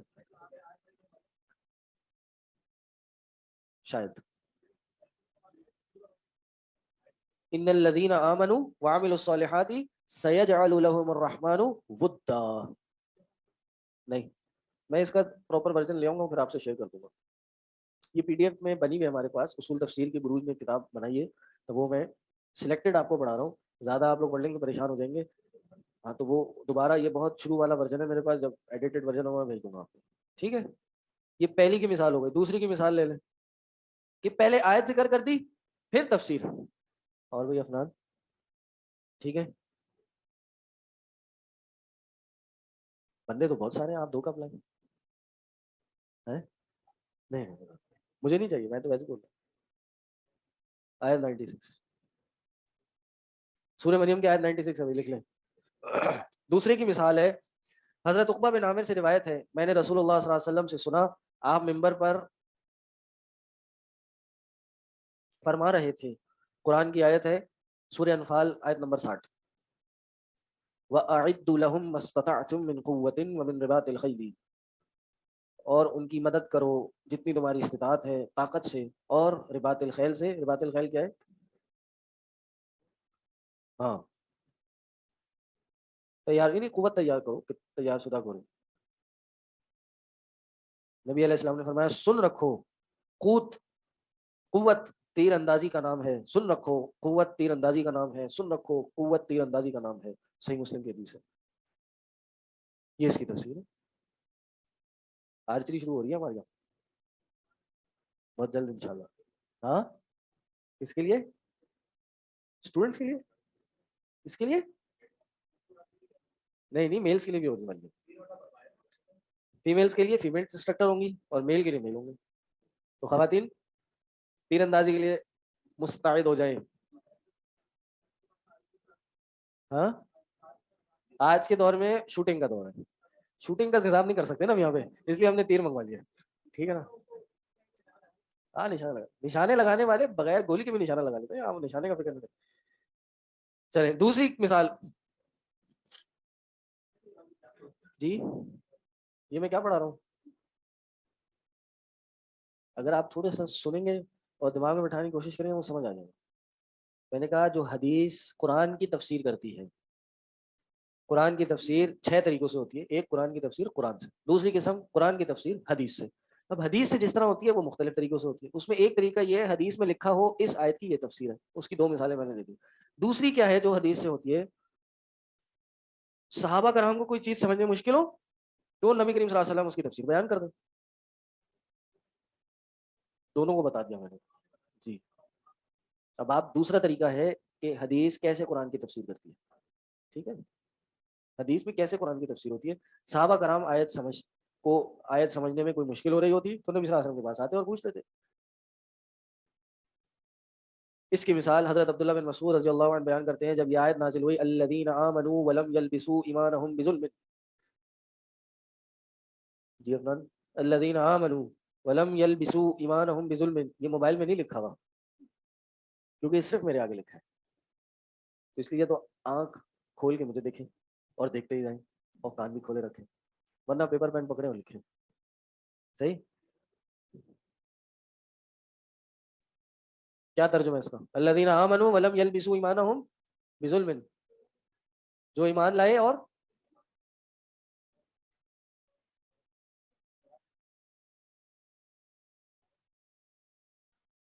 ایک منٹ, اپنے ایمان کی ملاوٹ نہیں کی ظلم کے ساتھ, لباس نہیں. اب آپ لکھ لیں لباسا یلبسو, ملاوٹ, ملاوٹ.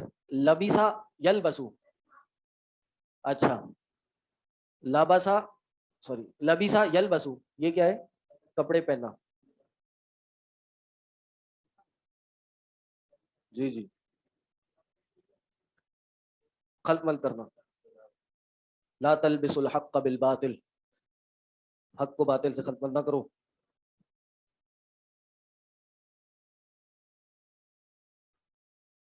یہ نہیں یاد مجھے, یہ جو ابھی یہ ہاں پڑھیے الذین آمنوا ولم یلبسوا ایمانہم بظلم, یہ سورہ انعام کی آیت ہے 82 نمبر 82. تو یہ رسول اللہ صلی اللہ علیہ وسلم کے اصحاب پر بہت دشوار گزری. جب یہ آیت نازل ہوئی تو بڑا ان کو کنفیوژن ہوئی. انہوں نے کہا اے اللہ کے رسول صلی اللہ علیہ وسلم, ہم میں سے ہر شخص اپنی جان پر کچھ نہ کچھ ظلم تو کرتا ہے.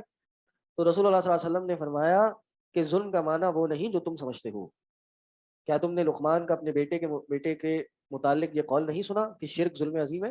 لقمان نے اپنے بیٹے کو نصیحتیں کی تھی, کیا کہا تھا؟ ان الشرک لظلم عظیم, بے شک شرک جو ہے یہ عظیم ظلم ہے. تو بھائی یہ ادھر سے مراد شرک ہے, ورنہ ظلم تو ہر بندہ کرتا ہے, اپنے آپ پہ بھی کر رہا ہوتا ہے. جی لقمان. تیسرا, نبی علیہ السلام اپنی بات چیت میں کوئی ایسی بات کر دیں جو کسی آیت کی تفسیر معلوم ہوتی ہو. پہلا کیا طریقہ ہے؟ حدیث میں واضح ہو کہ یہ اس آیت کی تفسیر ہے. دوسرا, صحابہ آ کے سوال پوچھ رہے ہیں کہ بھائی یہ سمجھ نہیں آ رہی, بات واضح کر دیں. تیسرا, نبی علیہ السلام کو ایسی بات کہیں جس کا اندازہ ہو گئی اس آیت کی تفسیر ہوگی, نصن نہیں, لیکن تفسیر نصن ہے, حدیث میں نصن نہیں ہے. ٹھیک ہے, مثال سمجھ آ جائے.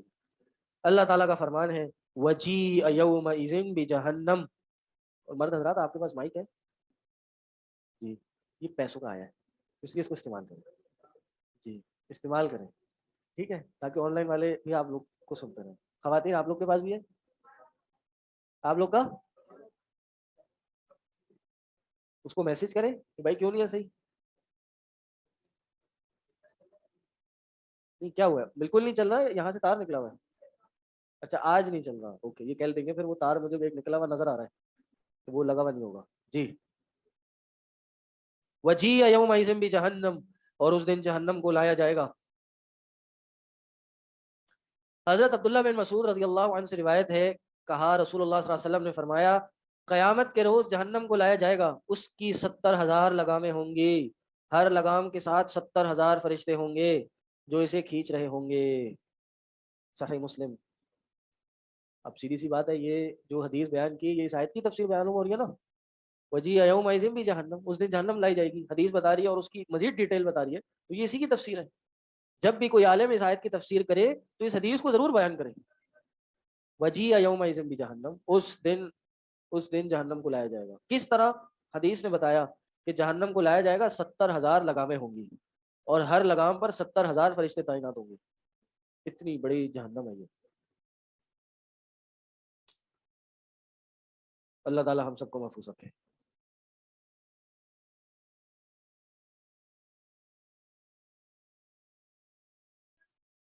صحیح مسلم. میں یہ کہہ رہا تھا کہ جو اس آیت کی تفسیر کرے اس پہ لازمی ہے کہ وہ اس حدیث کو تو بیان کرے, پھر تفسیر کا حق ادا ہوگا. ہمارے یہاں آج کل بڑے آپ کو مفسر ملیں گے, دائی ملیں گے, قرآن کی تفسیریں کر رہے ہیں, گھنٹوں گھنٹوں کی تفسیریں ہیں, ادھر کی بات, ادھر کی بات, اوپر کی بات, نیچے سے بات, گھر کی بات, داخل کی بات, آفس کی بات, دوستوں کی بات, گرل فرینڈ بوائے فرینڈ, سب ہو رہا ہے, تفسیر نہیں ہو رہی. بھائی تم تفسیر تو کرو. وہ بھی جہنم, اس میں یہ جہنم آئی ہے, پچھلی آیت میں یہ لفظ آیا تھا, 4 بار جہنم کا لفظ آ گیا, 10 بار جنت آیا, دیکھیں کیا خاص بات ہے. بھائی یہ بھی تفسیر ہے, لیکن یہ بعد میں, پہلے حدیث بیان کریں. آپ سلف کا طریقہ تفسیر کا یہی ہے, جس تفسیر میں قرآن کی تفسیر قرآن سے اور قرآن کی تفسیر حدیث سے اور اس ترتیب کو فالو نہ کیا جائے وہ سلفی تفسیر نہیں ہے، سلفی تفسیر نہیں ہے۔ سلفی بدنام زمانہ سلفی نہیں، سلفی کا مطلب وہی ہوتا ہے جو سلف صالحین کی طرز پہ تفسیر ہے، جس طرح ہمارے اسلاف نے تفسیر کی ہے۔ ٹھیک جی جی وجیہ یوم دن بھی جانتا ہوں، پتہ نہیں کون سی ہے تو آپ تحقیق کر سکتے ہیں۔ چوتھا، پہلا کیا طریقہ ہے؟ حدیث کے اندر موجود ہو کہ یہ اس کی تفسیر ہے، اگر یہ نہیں تو پھر کوئی صحابی آگے پوچھ لیں، اگر یہ نہیں پھر کیا ہو؟ کسی بات سے اندازہ لگایا جائے کہ یہ اس کی معلوم ہو، کہ اندازہ نہیں مطلب کہ معلوم ہو کہ یہ اس آیت کی تفسیر ہے۔ اور چوتھا طریقہ کیا ہے وہ انشاءاللہ نماز کے بعد کریں گے۔ سبحانک اللہم و بحمدک، اشہد ان لا الہ الا انت، استغفرک و اتوب الیک۔ السلام علیکم و رحمۃ اللہ۔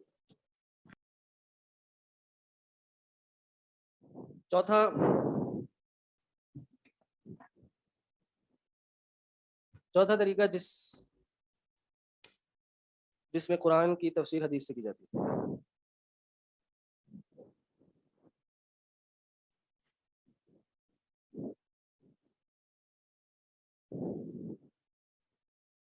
اور وہ کیا ہے کہ نبی علیہ السلام کسی آیت کی تفسیر اس طرح کرتے کہ اس پہ جو حکم ہے اس پہ عمل کر لیتے، وہی تفسیر ہوتی ہے۔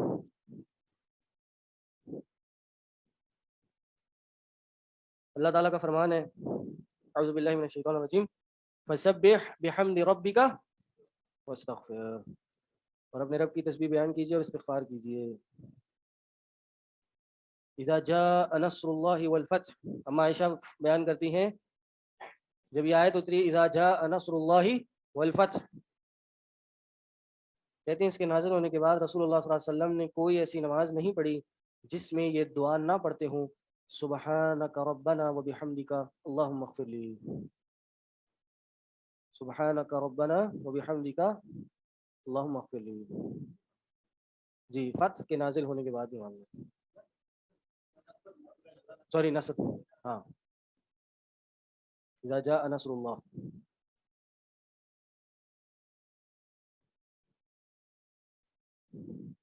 اور ایک اور مقام پر ہے حضرت عائشہ نے فرمایا کہ انہوں نے فرمایا کہ نبی کریم صلی اللہ علیہ وسلم بکثرت اپنے رکوع اور سجدے میں یہ دعا پڑھا کرتے تھے،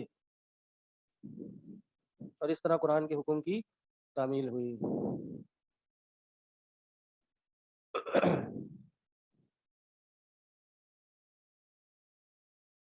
جی کیا خلاصہ ہے آج کی بحث کا؟ کون کرے گا؟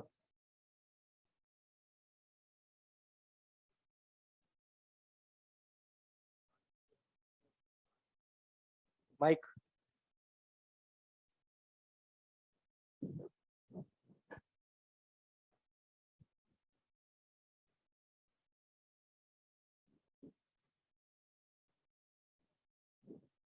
آج کی کلاس کا خلاصہ کچھ اس طرح ہے کہ قرآن کی تفسیر حدیث سے اس طریقے سے کی جاتی ہے کہ جس کے 4 طریقے آپ نے بتائیں۔ ایک تو قرآن مجید کی تفسیر ایسے کہ ایک آیت جیسے ہے اس کی تفسیر نبی صلی اللہ علیہ وسلم نے اپنے فرمان سے جو ہے وہ فرما دی ہو۔ جی صحیح کہہ رہے ہیں، یہ آواز آ رہی ہے سب کو؟ اس چیز کا حکم دے دیا نبی صلی اللہ علیہ وسلم نے، یا کوئی بات بتا دی ہو جو کہ اس آیت کی تفسیر کر رہی ہے۔ دوبارہ بتائیں، واضح کر کے بتائیں۔ جیسے قرآن مجید کی کوئی آیت نازل ہوئی ہے ہاں اور اس کی تفسیر نبی صلی اللہ علیہ وسلم نے خود فرما دی ہو۔ ہاں، کوئی آیت نازل ہو اور اس کی تفسیر خود فرما دی ہو، اور حدیث میں لکھا ہو، نصاً لکھا ہو یہ اس آیت کی تفسیر ہے۔ ٹھیک، پھر نمبر 2 قرآن کی تفسیر صحابہ کے قول سے نبی صلی اللہ علیہ وسلم سے، یعنی کہ سوال کریں اور آپ صلی اللہ علیہ وسلم اس کا جواب دیں۔ نمبر 3 پہ قرآن کی تفسیر نبی صلی اللہ علیہ وسلم کے قول سے ماخوذ ہو، مطلب کہ نبی صلی اللہ علیہ وسلم نے کوئی فرمان کچھ فرمایا ہو اور صحابہ کرام اس سے اخذ کریں کہ یہ قرآن کی تفسیر ہے، یہ حدیث ہاں کا فرمایا اس سے اندازہ ہو رہا ہو، اس سے اندازہ ہو۔ ٹھیک۔ پھر چوتھی بات یہ ہے کہ آیت کی تفسیر نبی صلی اللہ علیہ وسلم کے عمل سے، یعنی کوئی آیت نازل ہوئی ہے اور نبی صلی اللہ علیہ وسلم نے اس پہ عمل کر کے دکھایا۔ سمجھ آ گئی بات؟ یہ تھی قرآن کی تفسیر حدیث نبوی سے۔ پہلا طریقہ کیا ہے؟ قرآن کی تفسیر قرآن سے ہی کرنا۔ دوسرا طریقہ ہے قرآن کی تفسیر کو حدیث سے کرنا۔ حدیث نے کیسے کیے وہ ہم نے 4 طریقے آپ کو پچھلی اس سیشن یا اس ٹاپک کی کلاس میں بتائے تھے، آج اس کی مثالیں بھی بتا دیں۔ اب تیسرا طریقہ کیا ہے تفسیر کا؟ یہ کرنا۔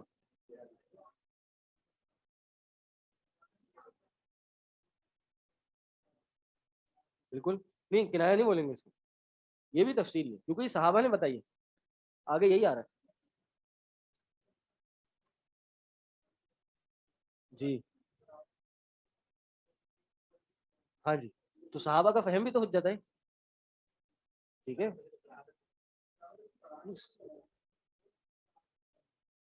نہیں آپ صراحتاً کہہ لیں لیکن دوسرے غیر صریح ہیں, یہ نہیں ہو سکتا, غیر صریح نہیں کہیں. مجھے نہیں پتا کیا کہیں گے, یہ 4 طریقے ہیں, ختم ہو گئی بات, آگے بڑھیں. یہ لفظی نزاع ہوتا ہے, یہ صراحتاً یہ غیر صراحتاً, اس سے کیا کرنا ہے, وہ پتا یہ تفسیر ختم, چھٹی, آگے بڑھے. صحابی نے بتا دیا یہ ہوا تھا, یہ نہیں ہوا تھا, ختم. اب عائشہ نے کہتے جب یہ آیت نازل ہوئی تو نبی علیہ السلام نے یہ کیا, اب اس سے بڑی صراحت کیا چاہیے آپ کو. اب آپ یہ سننا چاہ رہے ہیں کہ نبی علیہ السلام کی اپنی زبان سے نصاً صراحت ہوتی ہے, وہی کہہ رہا ہوں نا. اب آپ کے نزدیک صراحت کیا ہے, کہ جو نبی علیہ السلام کے نے خود نصاً بیان کیا وہ صراحت ہے, یا جو بی بی عائشہ عائشہ کوئی حدیث بیان کر رہی ہیں وہ بتا رہی ہیں یہ آیت اتری تو یہ بات کرنا شروع کی تو یہ اس کی تفسیر ہے, تو یہ بھی صراحت ہے. تو پہلے صراحت کی ڈیفینیشن تو ڈیفائن کریں. صراحت یہ نہیں ہوتی, ایک منٹ, صراحت جو ہے نا ویسے تو یہ چاروں صراحت ہیں. اصول فقہ میں اگر آپ صراحت دیکھیں گے, جیسے انہوں نے کہا صراحت اور کنایا, کنایا کا مطلب یہ ہوتا ہے کہ بات کچھ اور ہے مطلب کچھ اور نکل رہا ہے, یہ نہیں ہے, ٹھیک ہے. یہ صراحتاً ہی انہوں نے بات کہی ہے, واضح طور پہ یہ بات کی ہے, ٹھیک ہے. کہ یعنی وہ چیز اس پہ دلالت کر رہی ہے. صراحتاً کا مطلب ہوتا ہے جو بات کہی جا رہی ہے, جو مسئلہ اخذ کیا جا رہا ہے وہی اس پہ دلالت کر رہا ہے, یہ صریح ہے.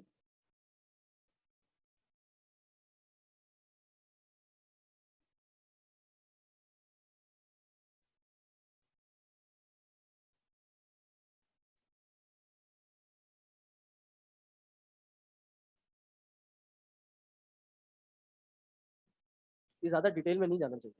ہاں صحیح ہے, آپ کا سوال صحیح ہے, ٹھیک ہے, لیکن آپ سب کو صراحت ہی کہیں. اب اس کی وضاحت,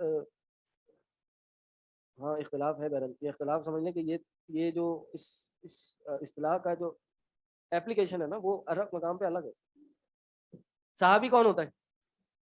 تیسرا طریقہ ہے قرآن کی تفسیر صحابہ سے.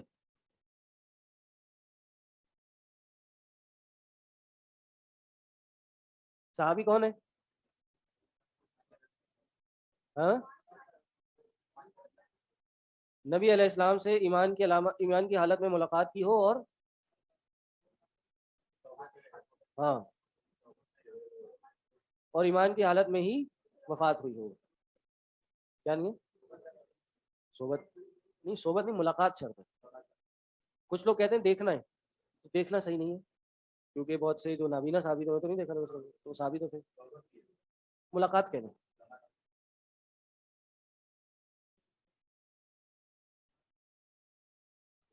ملاقات کی ہو. ہاں ہاں مجھے پتا ہے آپ وہ کون سا مسئلہ نکالنا چاہ رہے ہیں. ہاں اللہ عالم, اللہ عالم. بہرحال صحبت تو ثابت ہو جاتی ہے, ایک دفعہ دیکھ لیا, ملاقات کر لی, صحبت ثابت ہو جاتی ہے, اللہ عالم. ابن حجر وغیرہ نے اس پہ جو ہے وہ جو کتاب ہے اصول حدیث کی نخبۃ الفکر, اس میں بھی اس پہ بحث کی ہے.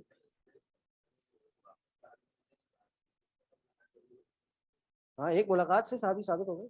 سوال کیا آیا پوچھے. جی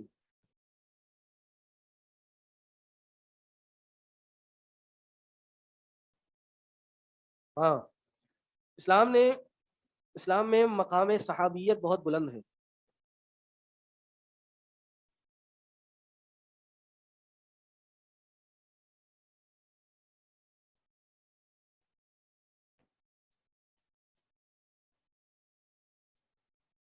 اس لیے صحابہ کا قول علماء کے نزدیک حجت ہے. ان کے اقوال کے برابر کسی اور کا قول نہیں ہے. اور اہل علم نے صحابہ کی تفسیر کی طرف رجوع کرنے کے اسباب بیان کیے. بھائی کیوں ہم صحابی کی تفسیر دیں, صحابی کی تفسیر ہم کیوں مانتے ہیں, اس کے اسباب ہیں. نمبر 1, یہ صحابہ وہ ہیں جنہوں نے قرآن کا نزول دیکھا, قرآن ان کے سامنے نازل ہوا. اسلام میں مقام صحابیت بہت بلند ہے, اس لیے علماء نے ان کے قول کو حجت قرار دیا. ان کے قول کے آگے کسی اور کا قول نہیں مانا جائے گا. پھر میں نے کہا کہ علماء نے صحابہ کی تفسیر میں قول جو لیے ہیں اس کے اسباب بیان کیے، ریزنز، کیوں مانے ہم صحابہ کی تفسیر، اس کے ریزنز بتائے ہیں۔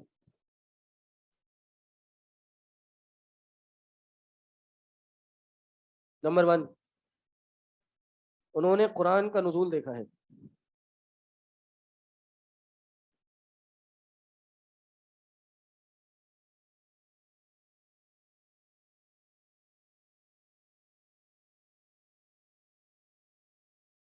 دوسرا، ان کی زبان بھی وہی تھی جو قرآن کی زبان تھی، تو ان کو پتا تھا کہ بھئی یہ آیت نازل ہو رہی ہے تو اس کا کیا مطلب ہوگا۔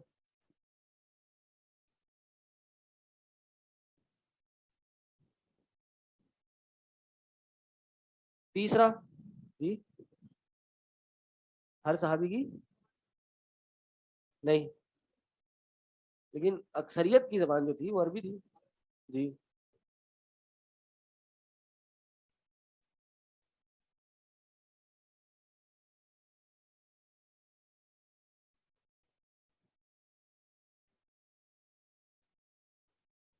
مائک میں بولے۔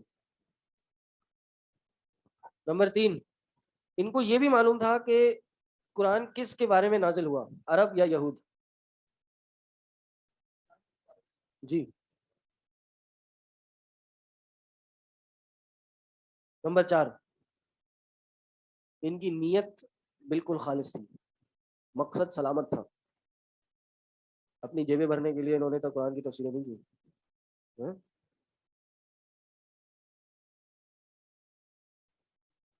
جی، منصب پہ چڑھنے کے لیے انہوں نے حدیثیں نہیں پڑھی بیٹھ کے۔ نمبر 5، ان کا فہم بہترین تھا۔ فہم کیا ہوتا ہے؟ انڈرسٹینڈنگ، سوچ سمجھ۔ جی، یہ 5 یا 6 وہ اسباب ہیں جن کی وجہ سے علماء نے ان کی تفسیر لی ہے۔ سوال کر لوں؟ جی کیجیے۔ شیخ مجھے قرآن کریم کی وہ جو شیخ اصول حدیث کے اندر قول ہے، علماء کا جو مرتب کیا ہوا ایک اصول ہے الصحابہ کلهم عدول، شیخ وہ کون سی آیت کی روشنی میں؟ صحابہ سارے عادل ہیں۔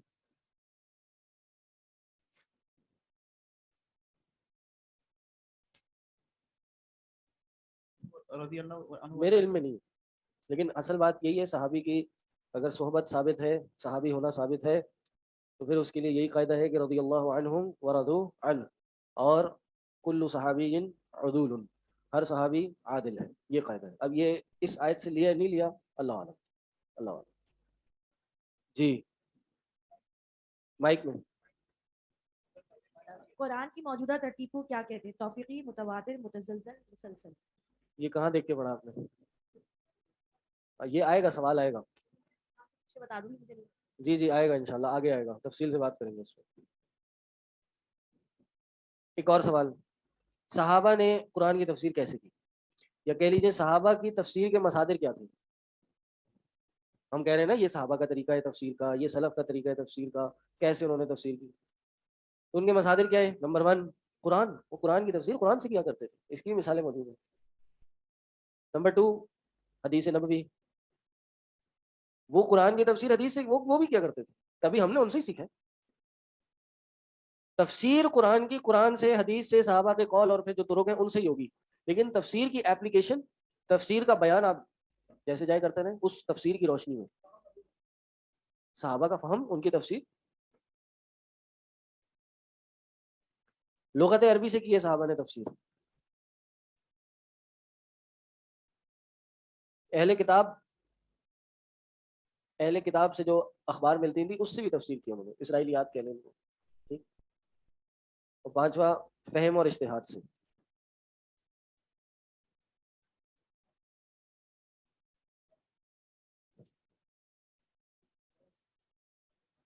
اہل کتاب سے بھی انہوں نے تفسیر لی ہے، فہم اور اجتہاد، خود اپنے فہم سے، قرآن، حدیث، لغت اور اہل کتاب سے اور اجتہاد۔ صحابی کی تفسیر کا حکم کیا ہے؟ اب صحابی کسی آیت میں کے بارے میں کوئی تفسیر بیان کر رہے ہیں، اس کا حکم کیا ہے؟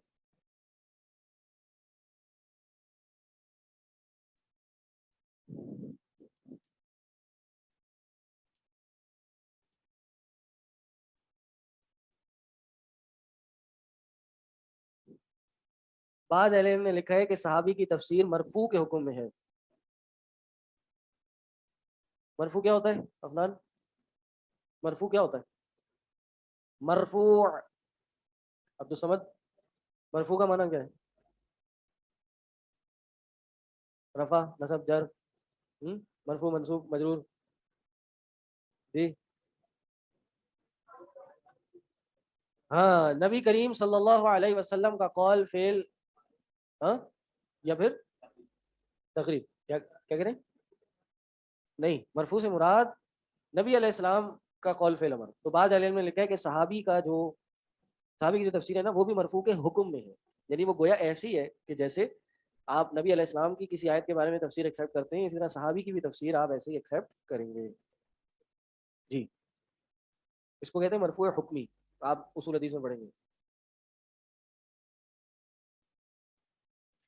ٹھیک ہے جی، باقی تفصیل انشاءاللہ اگلی کلاس میں.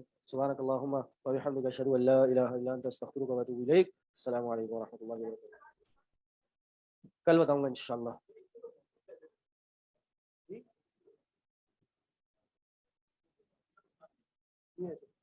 صحابی کا جو قول ہوتا ہے وہ موقوف ہوتا ہے. ٹھیک ہے، لیکن کچھ اقوال ایسے ہوتے ہیں جو ہوتا تو صحابی کا قول ہے لیکن اس کا حکم مرفوع والا ہوتا ہے. کیوں؟ کیونکہ وہ صحابی ایسی باتیں اپنے پاس سے نہیں کر سکتا. جیسے قیامت کے دن کیا ہوگا؟ اب کہہ تو صحابی ہے لیکن کیا صحابی اپنے پاس سے بتائے گا؟ وہ مرفوع حکمی ہوگی.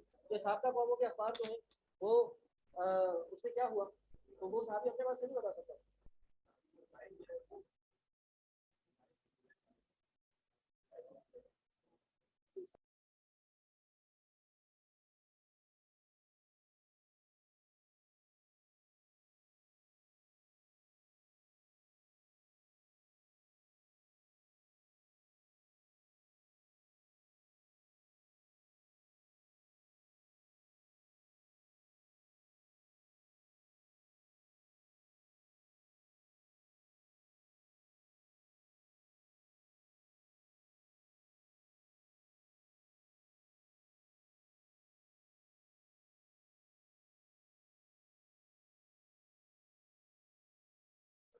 السلام علیکم ورحمۃ اللہ وبرکاتہ. الحمد للہ رب العالمین والعاقبۃ للمتقین والصلاۃ والسلام علی اشرف الانبیاء والمرسلین، اما بعد. حدیث نمبر 343 کے مسائل. المسئلۃ الاولی، پہلا مسئلہ.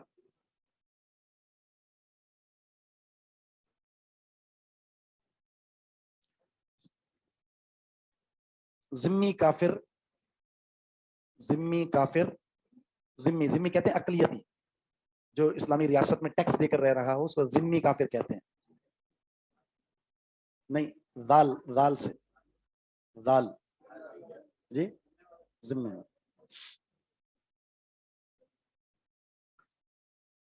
ذمی کافر اگر اسلامی معاشرے میں کسی جرم کا ارتکاب کرتا ہے، کسی جرم کا ارتکاب کرتا ہے، ارتکاب مطلب کر لیتا ہے وہ گناہ، تو اس پر حد نافذ ہوگی.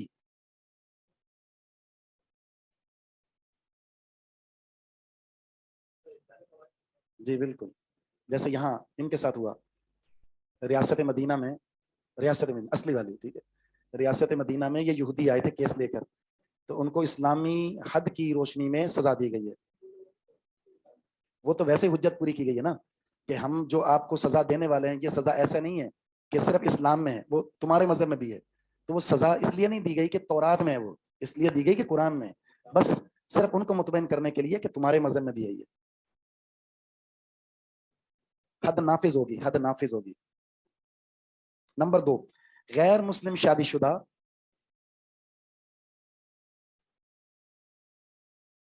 غیر مسلم شادی شدہ زانی پر بھی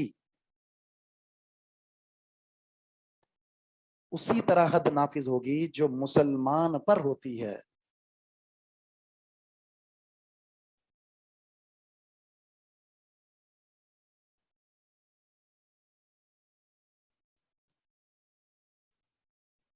نمبر 3، شریعت اسلامیہ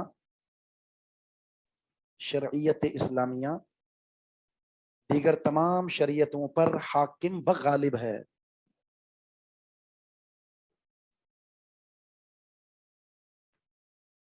عثمانی نہیں, ارطغرل دیکھ رہے ہو کیا؟ شریعت اسلامیہ دیگر تمام شریعتوں پر حاکم و غالب ہے.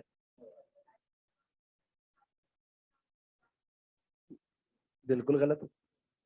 کسی مذہب میں بھی شراب کی حلت نہیں ہے, کسی مذہب میں بھی نہیں ہے. کسی مذہب میں بھی بت پرستی کی اجازت نہیں ہے, کسی مذہب میں بھی بدکاری کی اجازت نہیں ہے. بس یہ سہارا لیا جاتا ہے, یعنی مسلمانوں نے خود پینی ہے غیر مسلموں کا سہارا, جبکہ ان کے مذہب میں بھی ناجائز ہے یہ.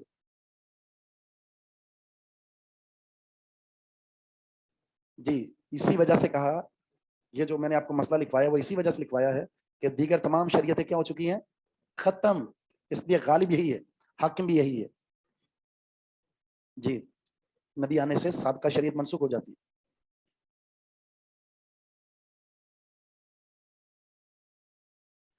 نمبر 4, یہودیوں نے تورات میں تحریف کر دی. یہودیوں نے تورات میں تحریف کر دی, اس کے احکام کو اپنے ذاتی مقاصد کی خاطر بدل دیا. یہودیوں نے تورات میں تحریف کر دی, اس کے احکام کو اپنے ذاتی مقاصد کی خاطر بدل دیا.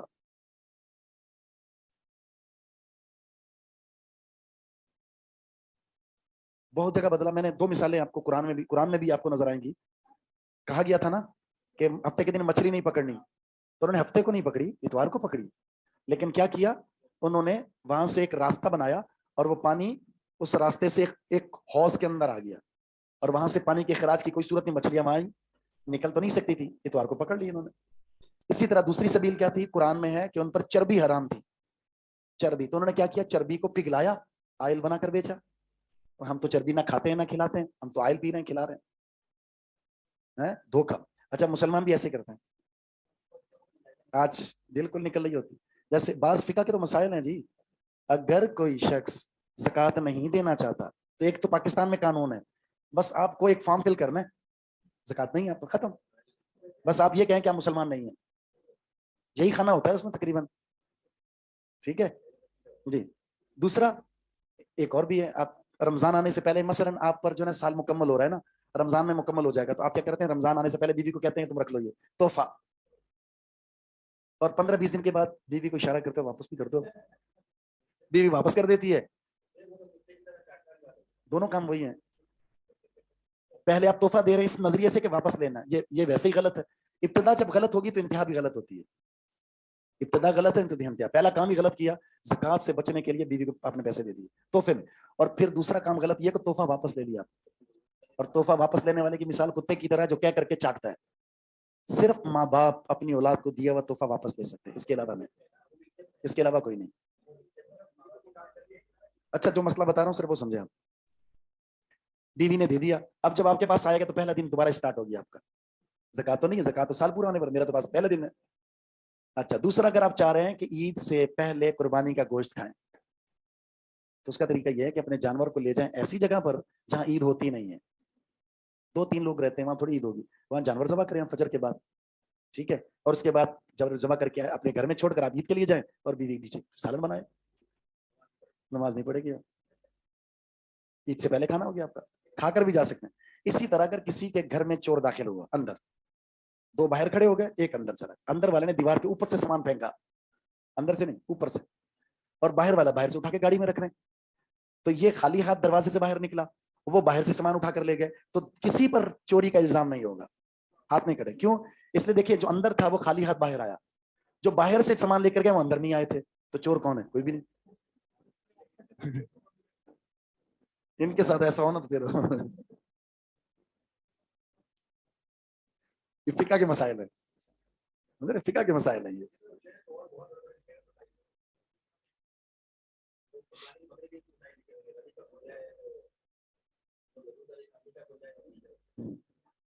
ایسے ایسے مسائل ہیں کیا. چلیں برل واپس آ جائیں جی. میں نے اب حلالہ کی مثال بھی تو آپ کو دی تھی, سبحان اللہ. کہتے دیکھیں نبی اسلام نے فرمایا حلالہ کرنے والا اور جس کے لیے حلالہ کیا جا رہا ہے دونوں پر لعنت ہے. کہتے دیکھیں حلالہ تو ہو گیا کیونکہ حدیث میں خود کہا گیا حلالہ کرنے والا یعنی حلال ہو گیا نا, حلالہ کا لفظ ہے. ٹھیک ہے لعنت ہے تو لعنت کبھی رحمت کے معنی میں بھی تو ہوتی ہے. جی ہاں یہ سر لکھا ایسے تو ہوا ہے, خنزیر کا ذکر قرآن میں ہے تو کیا کریں پھر؟ یہ لکھا ہوا ہے بھائی لعنت بمعنی رحمت. اور آپ نے ٹھیک ہے ناراضگی میں لعنت کہہ دیا لیکن یہ بھی تو الفاظ آ گئے نا حلال ہو گئی, اس کو کیا کہتے ہیں تحریف. سر ایک سوال کرنا چاہ رہی ہے ہماری بہن آپ سے, یہ پوچھ رہی ہے کہ اگر قربانی کے جانور کا سینگ اس کا معمولی سا ٹکڑا ٹوٹ گیا تو کیا اس کو قربانی نہیں ہوگی؟ جیسے سینگ مکمل نظر آ رہا ہے لیکن ہلکا سا اس کا کنارہ جھڑ گیا. آپ تو سینگ کے ہلکے سے ٹوٹنے کی بات کر رہے ہیں, ہمارے ہاں تو آج کل جو بڑے بڑے جانور لائے جاتے ہیں ان کے سینگوں کو جڑ سے نکال دیا جاتا ہے. اتنا ظلم ہوتا ہے, اتنا ظلم ہوتا ہے ان جانوروں کے ساتھ جو یہ عمل کر رہے ہوتے ہیں. اگر آپ دیکھیں تو آپ کے رونگٹے کھڑے ہو جائیں. ایسے جانور کی قربانی کہاں سے ہوگی؟ اکثر یہ کر رہے ہوتے ہیں. بغیر سینگ کے نہ خریدیں جی, نظر اس کا سینگ نظر آ رہا ہو. اچھا کچھ لوگ صرف قربانی سے چند دن پہلے یہ کام کرتے ہیں, چند دن پہلے آپ دیکھیں گے یہاں اس کے ابھی بھی جلنے کے نشان ہوتے ہیں. اگر آپ جائیں ذرا دیکھیں جلنے کے نشان ہوتے ہیں, کرم وہ ڈالتے ہیں اس کے اوپر. اچھا اگر ہلکا سا سینگ ٹوٹا ہوا ہے تو اس میں کوئی حرج نہیں, ہلکا ناخن کے برابر, یہ بھی فقہ کے مسئلے ہیں, ناخن سے زیادہ نہ ہو. ایک ناخن خون اگر نکلا, اگر وہ سکے سے زیادہ ہے, سکہ نبی اسلام کے دور میں تھا سکہ, سکے سے زیادہ ہے تو وہ جو ٹوٹ گیا, سکے سے کم ہے تو اچھا وہ جس سے آپ کا روزہ ٹوٹ جاتا ہے, اگر وہ منہ بھر کر ہے, اتنی ہے کہ آپ کا منہ بھر جائے تو ٹوٹ جائے گا, آپ اس کو پہلے روکنا پڑے گا منہ میں. اچھا برا لا جائیں چھوڑیں, کن چکروں میں پڑ گیا آپ. ایسے چیزیں بیان ہو تو آپ خوش ہیں, بیٹھے ہوئے اور کوئی مسئلہ نہیں. اس سے اندازہ لگائیں کہ یہ تحریف لفظی یا معنوی یہ یہودیت میں تھی, عیسائیت میں تھی. اور رسول اللہ صلی اللہ علیہ وسلم کا فرمان ہے تم میں سے ایسے لوگ ضرور ہوں گے جو ہو بہو ان کے نقش قدم پر چلیں گے. آپ نے مثال دے کر بتایا جس طرح ایک جوتا دوسرے جوتے کے برابر ہوتا ہے, تم ایسے ہی کام کرو گے اور 100% وہی کام ہو رہے ہیں. بدلنا, بدل دینا. آ جاؤ ادھر. 344 ابو ہریرہ رضی اللہ تعالیٰ عنہ فرماتے ہیں رسول اللہ صلی اللہ علیہ وسلم کا فرمان لو ان رجلا, اگر کوئی شخص او کالا یا یہ لفظ کہا امران, رجلن کہا یا امران کہا, یہ راوی کو شک ہے. اگر کوئی شخص اطلع علیکا جھانکے, اطلع جھانکے, علیکا تیری طرف,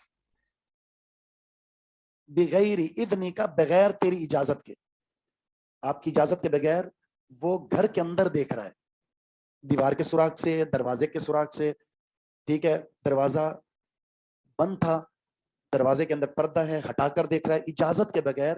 فخذفتہ بحصاۃ, آپ نے کنکری مار دی اس کو, آپ نے کنکری مار دی اس کو. ففقأت عینہ, اور آپ نے اس کی آنکھ کو پھوڑ دیا. سوراخ سے تھا, آپ نے یوں کنکری ماری اور آپ کا نشانہ زبردست جا کے لگا آنکھ میں اور یوں لے کے بھاگ گیا وہ. ما کان علیہ کا جناح, آپ پر کوئی گناہ نہیں ہوگا. قصور کس کا تھا؟ اس کا, جو وہ غلط کر رہا تھا اس کی سزا مل گئی اس کو. یہ ایسا ہی ہے, آپ اپنا دفاع تو کر سکتے ہیں نا بھائی, اپنے مال کے دفاع میں, جان کے دفاع میں, عزت کے دفاع میں سامنے والے کو ہو گیا نقصان, تو آپ پر کوئی جرم ہے, کچھ سزا ہے؟ کچھ بھی نہیں, کیونکہ جو مجرم ہے اس کو اس کی سزا مل گئی. جی لوٹ رہا ہو تو ٹانگ پہ ماریں, جان کو کیوں ختم کرنا, زخمی کر دیں. اصل مقصد ہے اس کو اس عمل سے روکنا. اگر وہ عمل جان لیے بغیر کوئی چھٹکارا نہیں ہے تو الگ بات ہے, وگرنہ آپ یہ عمل کریں گے.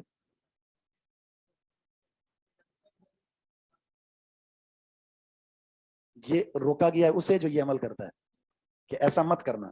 اگر کسی نے غیرت کی وجہ سے یہ عمل کر دیا تو قصوروار تم خود ہی ہو, اس کا کوئی گناہ نہیں ہوگا. تو اس میں یہ کہا گیا ہے کہ آپ اپنی غیرت کا دفاع بھی کر سکتے ہیں. اس لیے آپ نے فرمایا کہ نظر ہی کی وجہ سے تو اجازت کا حکم دیا گیا ہے. کون گھر میں کس حالت میں, کون گھر میں کس حالت میں, حتیٰ کہ کہا گیا ہے کہ وہ غلام جن کا گھر میں آنا جانا ہوتا ہے, جن پر پردہ نہیں ہے, انہیں بھی کہا گیا 3 اوقات بالخصوص ایسے ہیں جس میں اجازت کے بغیر نہیں داخل ہو سکتے آپ. کون سے 3 اوقات؟ ظہر کے بعد, عشاء کے بعد